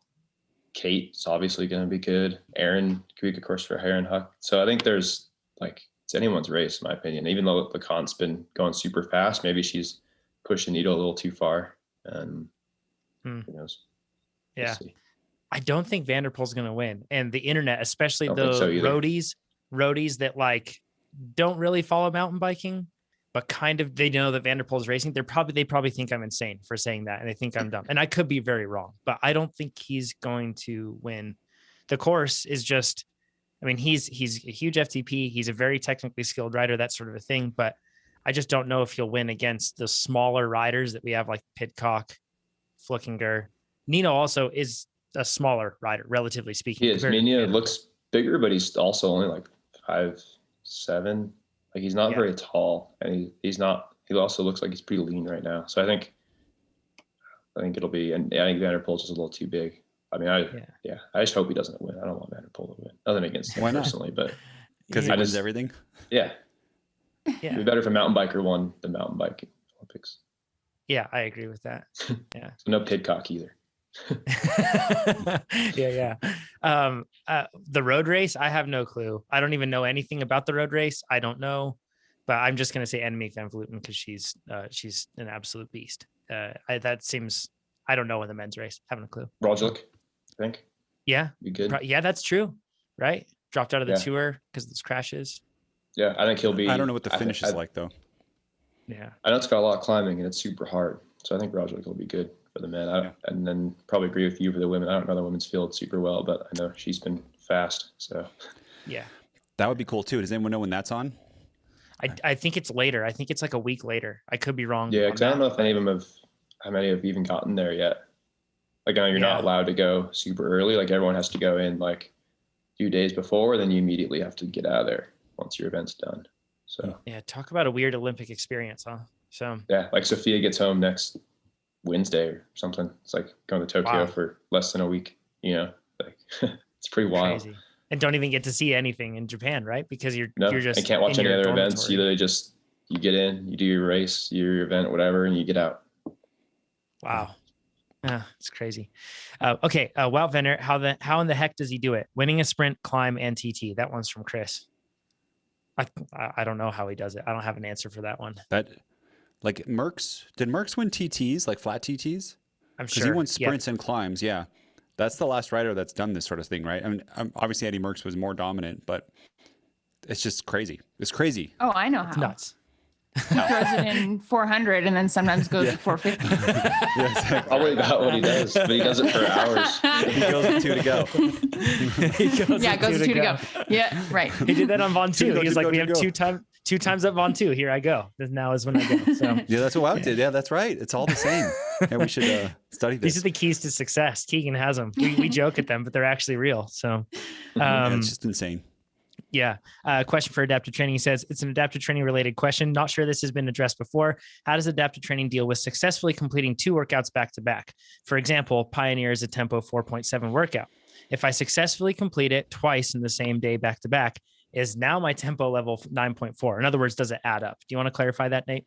Yeah. As of right now, well, it wouldn't add up. It wouldn't be doubled either way, but it is not. Those 2 are considered separately. We have a new.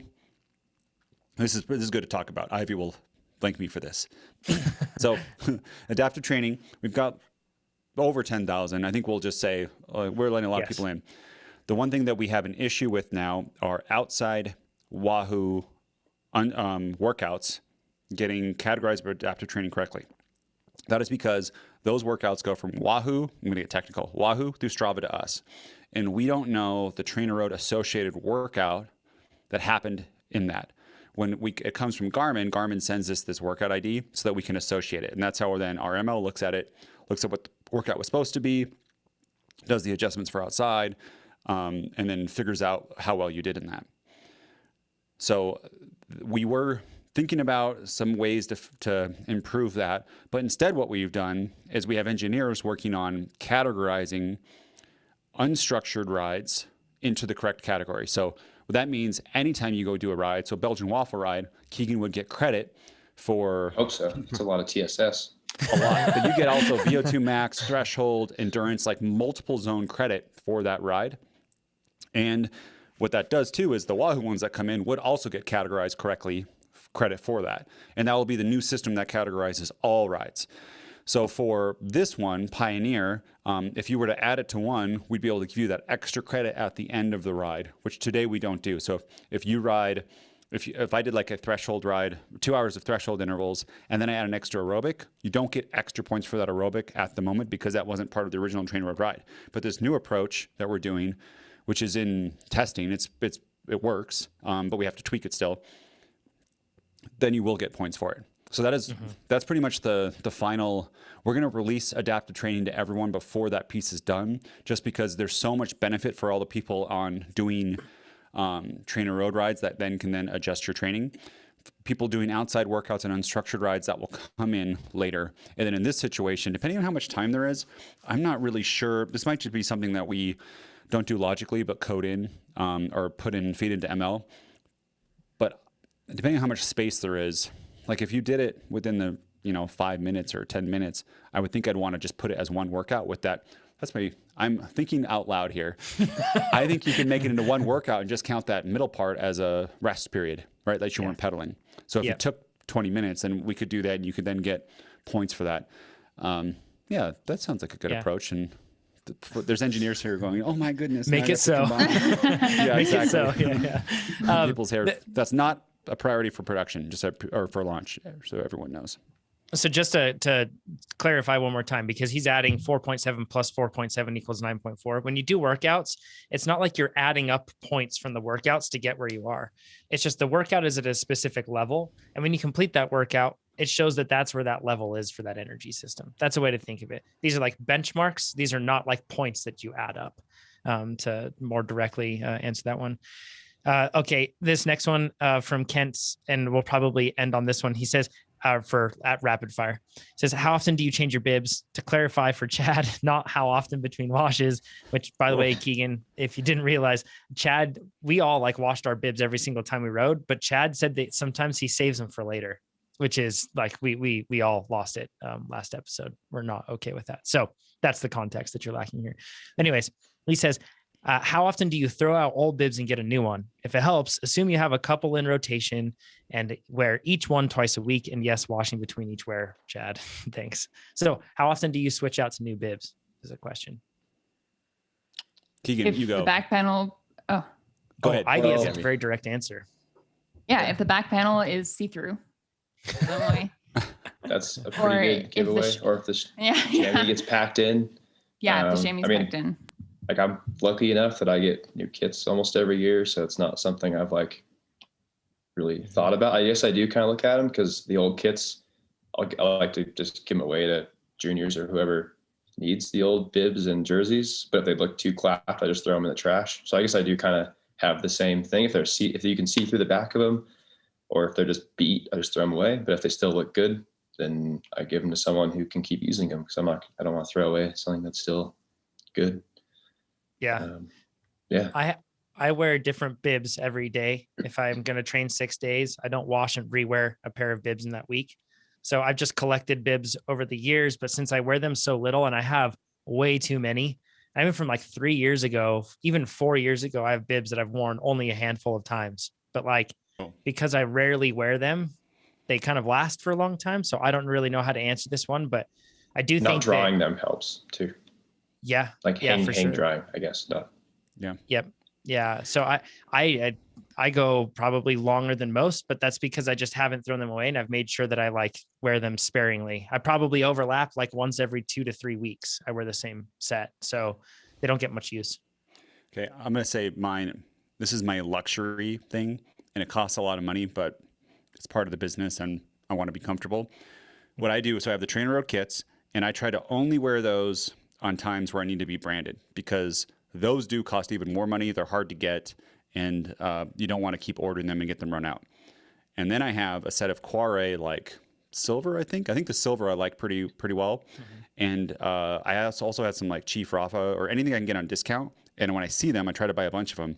And then once a year, buy all new kits, like 6, like John said, so you have it for the week, and then I rotate them, and then I throw away the old kits. And that is super hard to do. Throwing away old stuff, you're like, I'll use it sometime. There'll be some time I'll do it, right? Like just in general in life, that can be hard. But when you go, you switch to like January 1st to new kit, like you feel the difference, and you're so much more comfortable, and everything is easier. The RPE is better on your rides, and especially if you're sitting on the trainer, having a comfortable kit is very important. But that can be super expensive to do that once per year get 6 kits. Cycling kits are so expensive. Hard for you too, because you wear bigger sizes because you're so tall. And like Keegan said, and I'm in the same boat, I give away my old kit to juniors locally and to people that want to get into riding, that sort of stuff. But I'm also like the most average person. So like it's easy for fit, right? I'm smaller, medium, and it's pretty easy to find a cyclist that's smaller, medium. It's just tougher for you to like find somebody to pass it on to in many cases, certainly juniors, because they're just not the same size. I don't think anyone wants, it's like sharing my underwear. I don't know why anyone would want my kit, but also I'm heavier than you guys. So it makes sense that my chamois would get packed in more and get degraded like a lot faster if I'm 50%, not 50, 30% heavier than people here, maybe more than that than Ivy, getting that pushed down all the time. It's just going to wear out faster. Yeah, for sure. Okay. We are going to go into Kai's question, and then we are, Anthony's question. And then from Anthony's question, we're going to get into Leadville. That's what we're going to do here. Okay. Anthony's question. He says, I love the podcast and the app. I've gotten significantly faster since starting. I've been consistently riding for the last 14 weeks and have been doing a local crit race every 3 weeks. I finished in the top 10 of about 50 in a Cat 4-5 race that lasts 30 minutes. Way to go. That's a big field, Cat 4-5 field. It's awesome. He says, I know my fitness can can continue to improve. Mentions that he's at 3.1 watts per kilogram right now. So way to go. He says, however, my friends have said that I will see improvement if I change over to carbon wheels. I have an aluminum frame and wheel set. Will this change to carbon wheels make a difference in my speed and or outcome? And do we have evidence that the bike and components matter during a flat crit race? What percentage of importance would you put on fitness versus skills versus equipment when racing? So I went through really quick, and if you look up on YouTube, you can find Specialized Wind Tunnel Series, WIN, and they have tons of videos on time saved, and they basically share time saved over 40K. So that's like the context in which you'll see all of these savings. And what's the speed? It's the speed at like 24 or 22 or something like that. It's like an average speed for what, like a sort of cyclist that would be looking at upgrades like carbon wheels, that sort of cyclist could ride at, right? So I can't remember the exact speed, but so with that in mind, I've got a whole list of basically upgrades that you can do and where that goes, and free upgrades that you can do, ones that you don't have to spend any money on, and where you get from that. So if you go from like club fit kit, so like loose fitting kit, to a tight fitting kit, that's 45 seconds. So that's quite a lot that you could save over 40 kilometers. If you go to a skin suit, you could save 96 seconds over that club fit. If you go from a standard helmet to an aero helmet, it could be 42 seconds. If you go standard frame to an aero frame, it could be 59 seconds. And don't worry, I'm going to add these up and make it make sense in a bit. If you go from box section wheels to 50 millimeter deep wheels, that could save you 34 seconds, but chances are it would save you more than that, because crosswind drag is where those wheels will even be relatively faster to those box section wheels. If you go from standard shoes to a low profile shoe with a shoe cover on it, that would be 35 seconds. And if you go from a tire, like a basic tire, like a Continental GP 4000 to their S-Works Turbo as their benchmark that they use, that would be 35 seconds. However, if we look at the free stuff, if you change your riding position from going to the tops to the hoods, that's as much as 90 seconds. And if you go from your hoods to your drops, that's 65 seconds. So you can add those up to get to the point from tops to drops.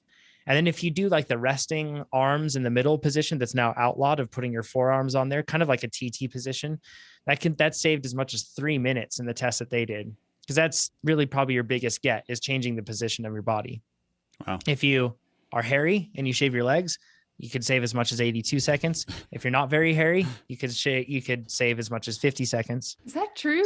Yeah. Crazy, right? It's got Tell Tobin I've been that. telling people my entire life, they're like, why do guys cyclists shave their legs? Like, is it to be faster? And I'm like, no, it's for like crashing and like for, ease of clean of your wounds when you're crashing. Don't give away our Like, secrets. Yeah. and also it just feels good. Like, it's like, it doesn't actually make you faster, but it does. I've been lying. Yeah, it does. Like more than buying like $3,000 set of wheels and an aero bike, right? It's like crazy. I want the $10,000 bike. information of like hair density though. Like, Yes, how they hairy talk about it. are we talking here? Yeah, They talk about I it. think The they have Chewbacca it. scale. The Chewbacca scale is what they refer to. Yeah. So it's like 82 to 50 seconds is what they tested on somebody that wasn't very hairy and somebody that was indeed hairy. So let's add up those savings, total possible savings. If you're spending no money and you do the riding position and shaving your legs, that could be as much as 4.5 to 5 minutes that you could save over 40K, which is a ton. If you spend under $500, so in this case, I did the skin suit, shoe covers, and tires, probably maybe just squeak in under 500. That would be about 7 minutes. If you had no limit budget and you added up all of these, that would be 9 to 9.5 minutes that you could save. So that's a lot of time. But if you look at this, Anthony, in this case, if you have an aluminum frame, aluminum wheels, you may have an Allay Sprint, and that's an Aero frame, or you may have some other brand and it may be Aero. So you may have already checked that box. But there's so much you can do without spending money to make improvements. And then the other side of it is, let's flip this on its head. If you spent all the money in the world, but then you didn't really care about your position on the bike, you'd still be losing 4 to 4.5 minutes that you could get otherwise. So it's super, you can get so much by just being disciplined with your position when you're training and getting used to that. Anthony, so what you should do, buy an Aero helmet, a skin suit, a really tight fitting suit, and then good tires. Those are the 3 things that for the money spent is great.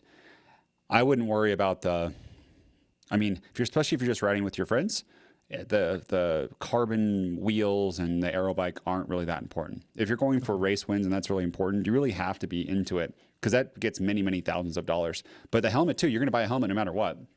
And a lot of times, aero helmet's the same price. Go ahead. They're also, one thing I've noticed training a bunch in our helmet versus a regular helmet is they're quieter.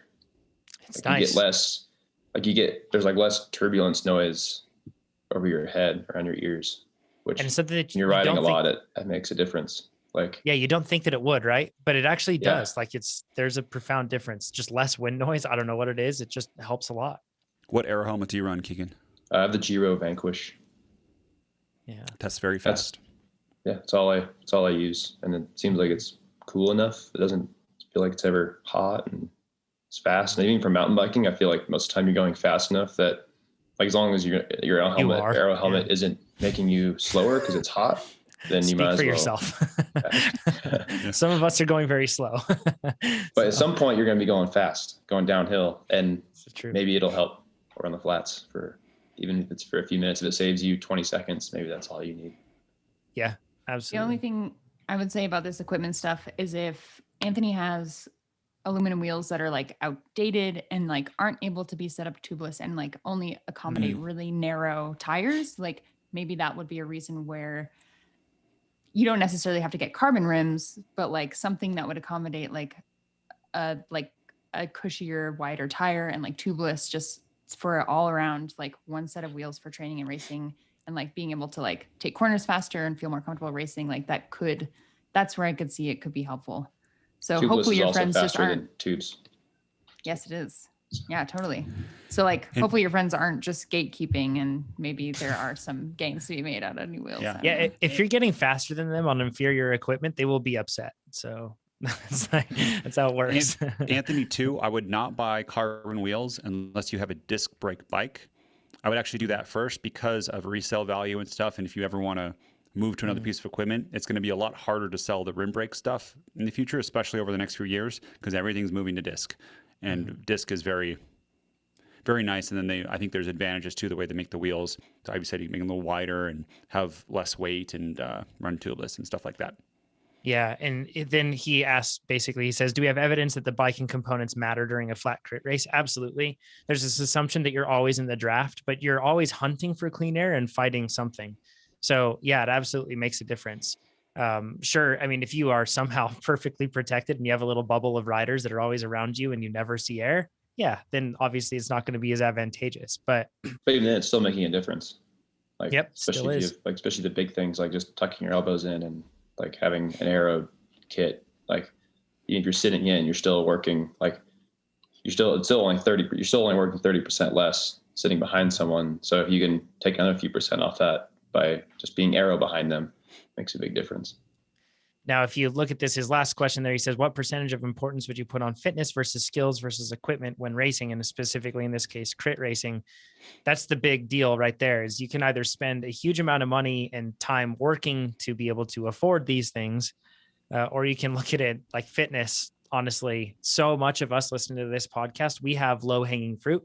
Whereas a person at Keegan's level, when Ivy was racing at this pro road level, you're fighting for fractions of a percent, right? Like of improvement year over year. Most of us, if we just put more focus and energy, and maybe you put that money into high quality food, into on the bike nutrition that's really helping you fuel better and nourish better, that's the sort of stuff that can really probably deliver even more gains. So I think fitness always reigns as far as priority. It's the most important one. Anthony, you're not going to be able to buy your way to a win. If you're top 10, you're not going to, there's no like equipment changes you're going to make where you're suddenly going to win the sprint. Like it's going to be fitness and then skills, positioning. The skills get you to, so in the sprint, you're not tired and you're positioned in a spot that you can win. Maybe right now you might actually have the fitness. I don't know. You could be coming in at 15th and sprinting to 10th. When if you came in at third wheel to the final corner, you could sprint to first. And that's going to be skill based.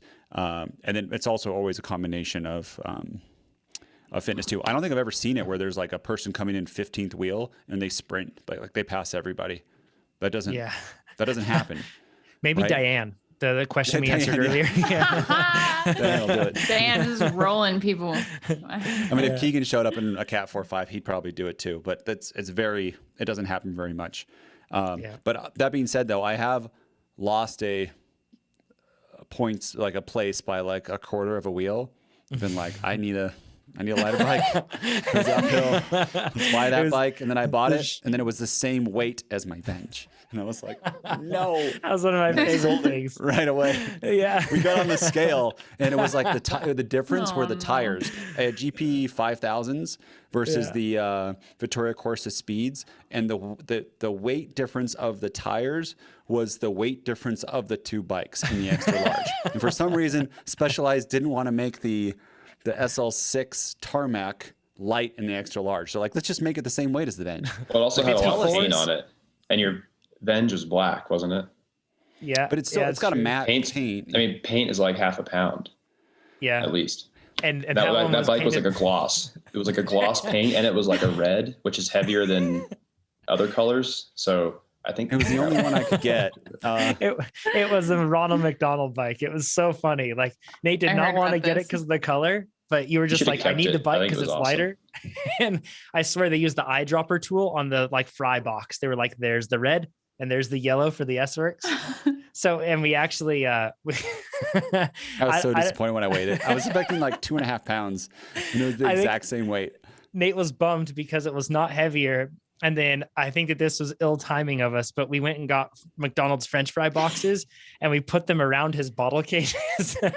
So it looked like he had fry boxes. We got to find a picture of this thing and put it up in the forum. It was hilarious. I don't care. That part didn't bother me. I just the weight, like you went through a lot to get to source the parts for the bike and everything else. And oh man, yeah, it was brutal. I'm gonna get SL7 now, and it's gonna be the same weight too. And then you sold it to Scott locally, and he then beat you on that bike in local road races. Even worse. Goodness gracious. I think he did. Yeah. He beat all of us. He was insane that year. So I beat him on that bike too, though. I mean, I beat him in the crit. We have a video of it when he was riding that bike. There we go. So that feels pretty good. There we go. Yeah. All right. We're going to do Ryan's question and then we're going to get to Leadville. Okay. What are the most beneficial recovery tactics and what are the least beneficial, such as foam rolling, stretching, ice bath, elevated legs, etc.? When would it be most optimal or not optimal to do them relative to a ride? And does it change based off of the type of ride, long endurance, interval ride, or recovery ride? Ivy, what say you on this? You can talk about all the different modalities, but I think that when I was reading the notes, I misread the question to what don't you like? And I said, I hate foam rolling because it feels like, in terms of recovery, it feels almost counterproductive, and that I feel like I have to expend a bunch of energy. Like, it sounds stupid, but just like to hold my body up and like move myself around, like feels tiring, and feels like I'm not getting enough like bang for my buck in recovery. So I have like one of those, I bought like a cheap one of those percussion recovery massage things, and I have squeezy legs and foam rollers. And I don't know if any of those actually make you faster. And talk about a minefield if you go to try to find research for this stuff, because there's a lot of dubious studies, like studies that are very like motive driven. And if you look at it, they actually can't prove performance improvement, but it'll be like some mechanism that changes as a result of it. I don't know. It's tough. I don't know if they actually help with recovery, but I do know that when I sit down in my legs post ride, it forces me to do nothing. And that's better than me walking around and focusing on other things for recovery. So that helps. And I know they feel good. Those squeezy leg things, they feel like a massage. So that's nice. But I don't know if they actually help in recovery. I don't think any of us actually know, right? I know a few things. Yeah, go ahead, Nate. I got science. Okay. It's going to be eating carbohydrates and adequate protein and sleeping. Those are the two ones. And if you're not doing those, like, don't worry about the rest. Exactly, right? Ice baths are going to inhibit aerobic adaptation. If you are in a stage race, and they will reduce pain, and you'll be able to probably not go down as much. So like at Cape Epic, it would be great for those 8 days. I'm not looking to get the inflammation, have my body take that, recover, and be super compensated over many days. I just want to be top performing for 8 days, and I don't care afterwards. That is a good time to do ice baths. But for regular training, don't do them. And yeah, that's the limit of it. The other thing is high vitamin C and high vitamin E antioxidants. And the studies I've read are only those two, because other antioxidants get lumped in. And I don't know if those have been proven to inhibit aerobic adaptations, but it's kind of like ice baths. I wouldn't do high vitamin C or high vitamin E right after training. If I were to take some of that, I would do it like 12 hours apart or something. And that's it. Keegan, you have a bunch of these things, recovery things. Which ones do you use, and when do you use them? I mean, I guess pretty much only use my elevated legs like before races, like or after travel. I think after travel and your legs are like kind of swollen from sitting in a car, sitting in a plane, they definitely help because you push that inflammation out, and I feel like that makes a difference. And then kind of on the normal like day-to-day recovery, I do stretch and foam roll pretty much every day. That's the one thing I've changed this last year, is just trying to stretch more. And I think it's helped me. And I'm not sure if it's necessarily helps me recover better for next workouts, but I think it's helped me with just less pain on the bike, like less lower back pain, less hip pain, whatever. So I don't know if that's considered recovery or not. I think same with the foam rolling. I'm not sure if it's actually helping me recover, if it's just like helping me to stay a little more flexible, because I'm generally like super tight. And I think I just try and stretch 20, 30 minutes a day. And I have my little foam rolling. Like I do like 30 seconds per muscle group, like each quad, IT band, hamstring done. It takes like 5 minutes or whatever. So I think that's kind of helped me just stay a little looser. And then as far as like actual recovery goes, after a hard ride, I'll just sit on the couch and drink my recovery drink, or if I'm super clapped, I'll lay on the floor or something, everyone. So I think it's good after just to like chill out for a bit. You don't want to like finish your hard training and then immediately go like take the dog for a walk or whatever. Like I'll wait an hour or two and then take the dog for a walk in the evening or whatever it may be. I think that's kind of the biggest thing though. And if like for John, I think like he said, the elevated legs get him off his feet and, keep him from doing dad stuff for a little while. So I think like if it keeps you from running around doing things, then it's good, and it's not going to inhibit recovery. If anything, it's probably going to help push the inflammation out. And so I guess that's about it. I don't do anything.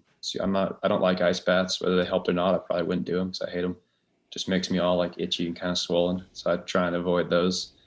Sometimes I do take, like before bed, I'll take like a cool shower to just cool off before getting in bed, which I guess helps you sleep better, which improves recovery. So yeah, I guess that's about it. Can we talk about Leadville? Yeah, let's do it. Yeah. Let's talk about it. Leadville. You're doing Leadville. So finally, Keegan, hold on. You've never done this before, right? And it's crazy because you No. live close. I mean, relatively speaking, it's not far. It's the next state over. You've never done it. So No, never done it. It's always just overlapped with World Cups or some other stuff that I'm doing, and it's never really worked out. But because it's an Olympic year, there's no World Cups close to it. Is that right?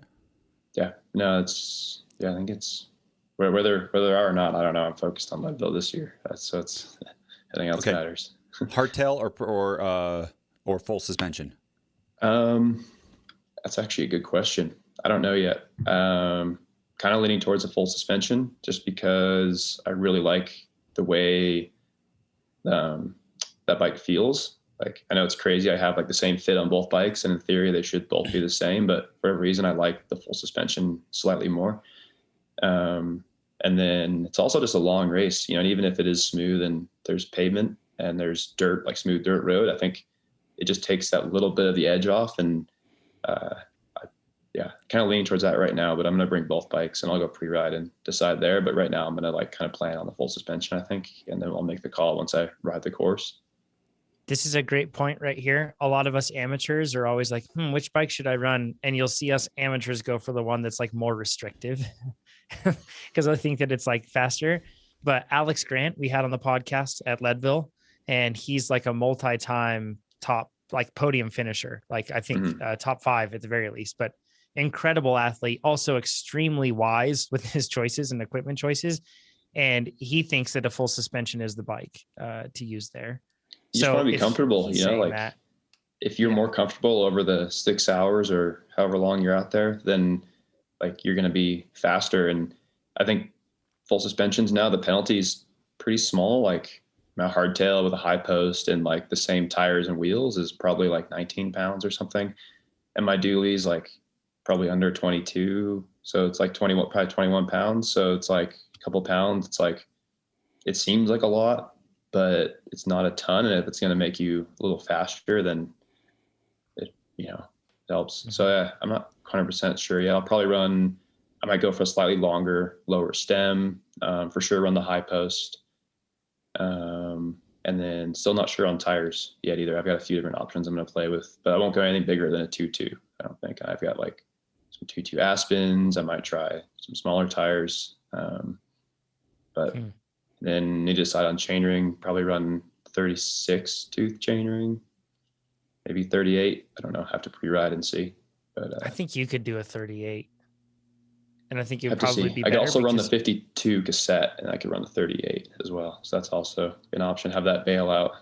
Yeah, because I feel like you'd probably be in the center of the cassette more with a 38 for you, because that's like what you really want to think about, like the predominant gear that you're going to be in for the majority of time. Ideally, it's in the center more.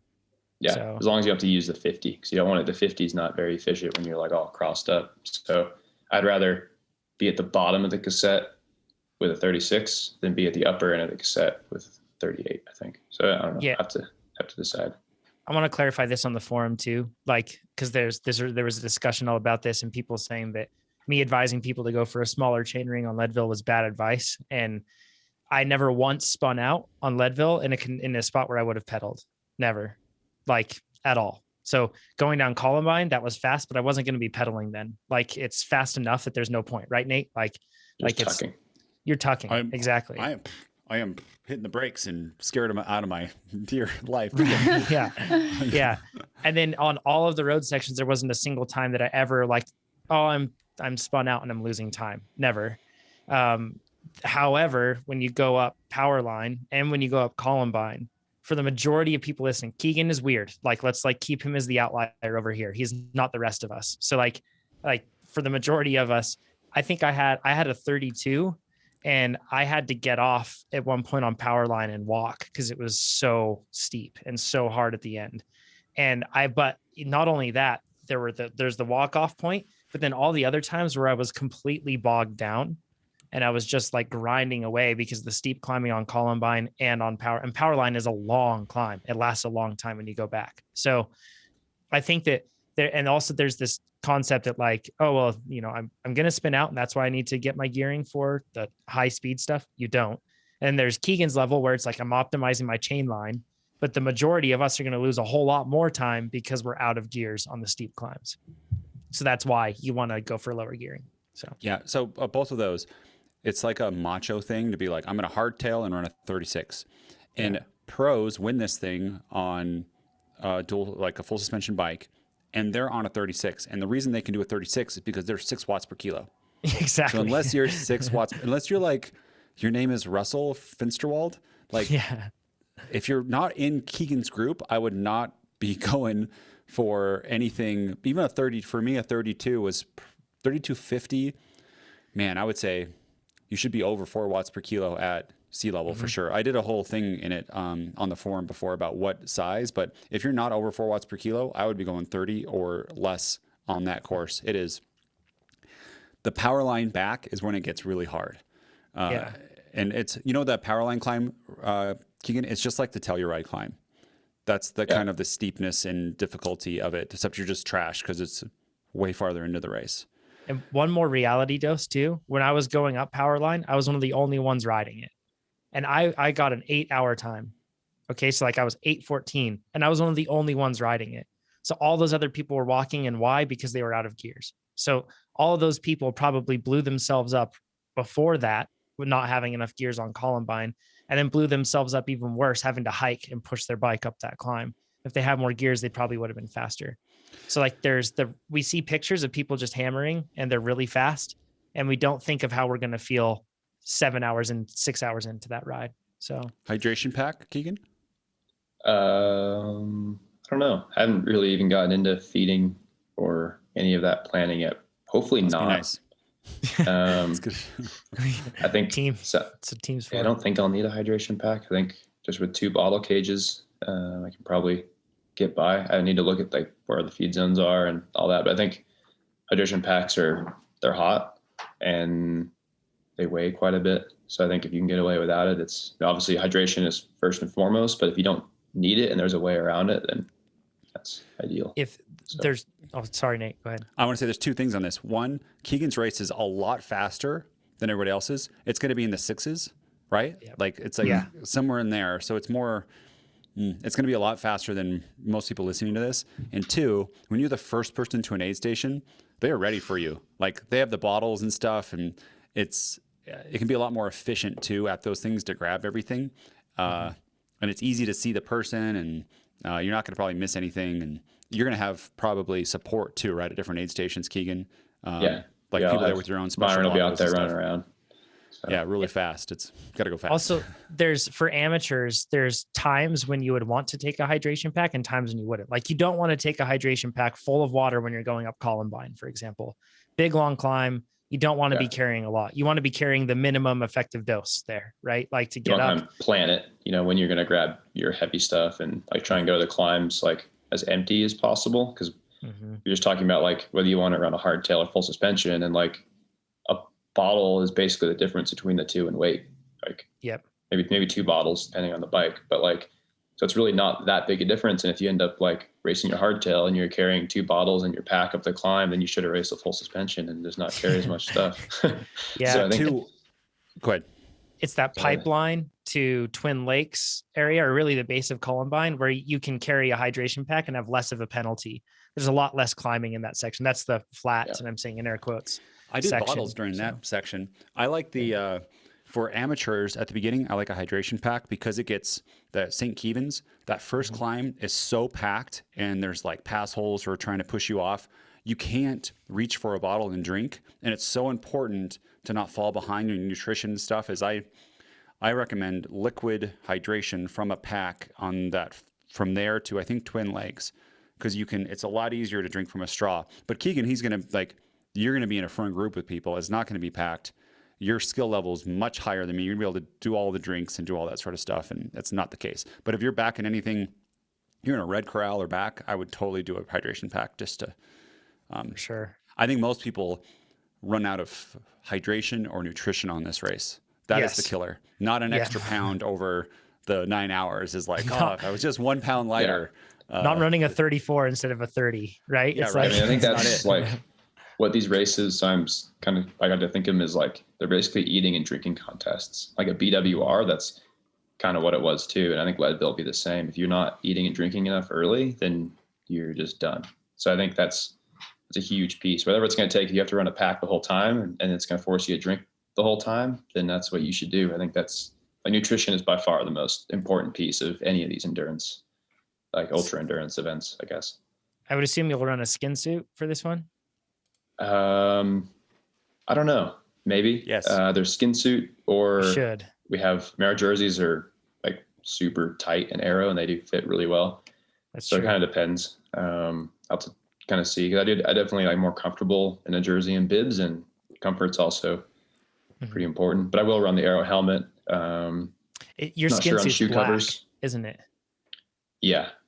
Yeah. So I do wouldn't have run that. Another one. Depends on temperature too. But I will run. I mean, the Giro lace-up shoes I know are pretty fast, so maybe I don't need to run shoe covers with the lace-ups. So you gonna run road shoes or mountain bike? Probably road shoes. I think they're just so much faster and they're lighter, and probably go road shoes and road pedals. Obviously, I'm gonna do that, and that way it's also like another Keegan trick here. If you can't walk if you've got road shoes, so there's no walking. Or humans. That was like last year at the BWR Cedar City. Don't listen to me.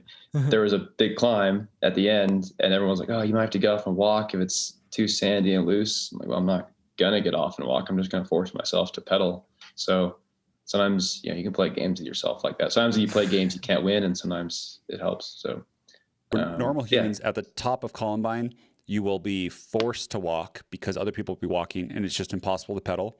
If you're at the front of the race, there is a possibility you can pedal, and then Keegan's group will pedal. And that's just how it goes. And then on Columbine, or on Powerline on the way back, you will most likely, the majority of people listening to this will be walking part of that, even if you have great gearing, just because you're gassed. Oh, yeah. Keegan's group won't do it at all. It's just if you do get off and walk, then it's your punishment. Like, oh, you're in road shoes now. You should deal with your punishment. So this is how the brain works. Yeah. So the for 8-hour pace riders, you may be able to get by at Columbine without getting off. It was tricky for me. It was getting to the point where it was really starting to stack up, but I was still able to. But Powerline, that was a nightmare. So that's a totally different thing. Keegan, how many grams per hour are you going to shoot for? And then are you going to have a different electrolyte strategy after BWR? Because even though it's not as hot as BWR, you're so high, you get dehydrated. I'll probably do 80 to 100 grams of carbs an hour. Kind of my go-to for hard training days and even XCO races too. And then I'll probably do my usual electrolyte intake plan. I don't think I'm going to, because it was so hot at BWR and you're just like baking in the sun the whole time. So I think at Leadville, it won't be, I know it's not going to be nearly as hot. I think my normal plan of electrolyte and fluid intake should work just fine. So probably just be able to kind of default back to the usual. I think BWR was a bit of an outlier in the sense that it was like mid 90s and it was just, you're just baking. So I sent you an altitude 10. Are you using it? Yeah, I'll use that a bit for Leadville. I think just because it's such an outlier of a race. It's so high. Do you use it for nationals at all? Yeah, a bit. Yeah. A bit. Does it help though if you use it a bit? I don't even know. Well, I just didn't use it for like months going in, like I think you have to be smart with those things and not like go too crazy because you can just not recover and like Nate, when grandma sends you a sweater for Christmas, are you wearing that sweater I gave you? That's right. You better be wearing it. I need it for Cape Epic. That's right. Nate's going to ask for it back. Okay. So Nate, assuming good weather, okay. Do we have a course record with Keegan going? Also, I know there's going to be a bunch of, it's going to be a proper race field. Stacked so field. I think if everyone is rolling and no one's sitting around playing stupid games, we might be able to go pretty fast. Who else is coming that you know? Well, Russell will be racing. Alex Howes Wilds might do it. Alex Wild's doing it. I don't know what other, maybe Lachlan come do it. Is Stetna doing it? I think Stetna's doing it too. So I think So. I think it'll be a strong cool group right there. Yeah. Like I think we already have more depth than most Leadvilles. Howard Ross is going to do it. And no, he'll be fast. I mean, he just did his little Howie training camp, which was riding from nationals back to home in Montana. By Halfway himself across the country. Yeah.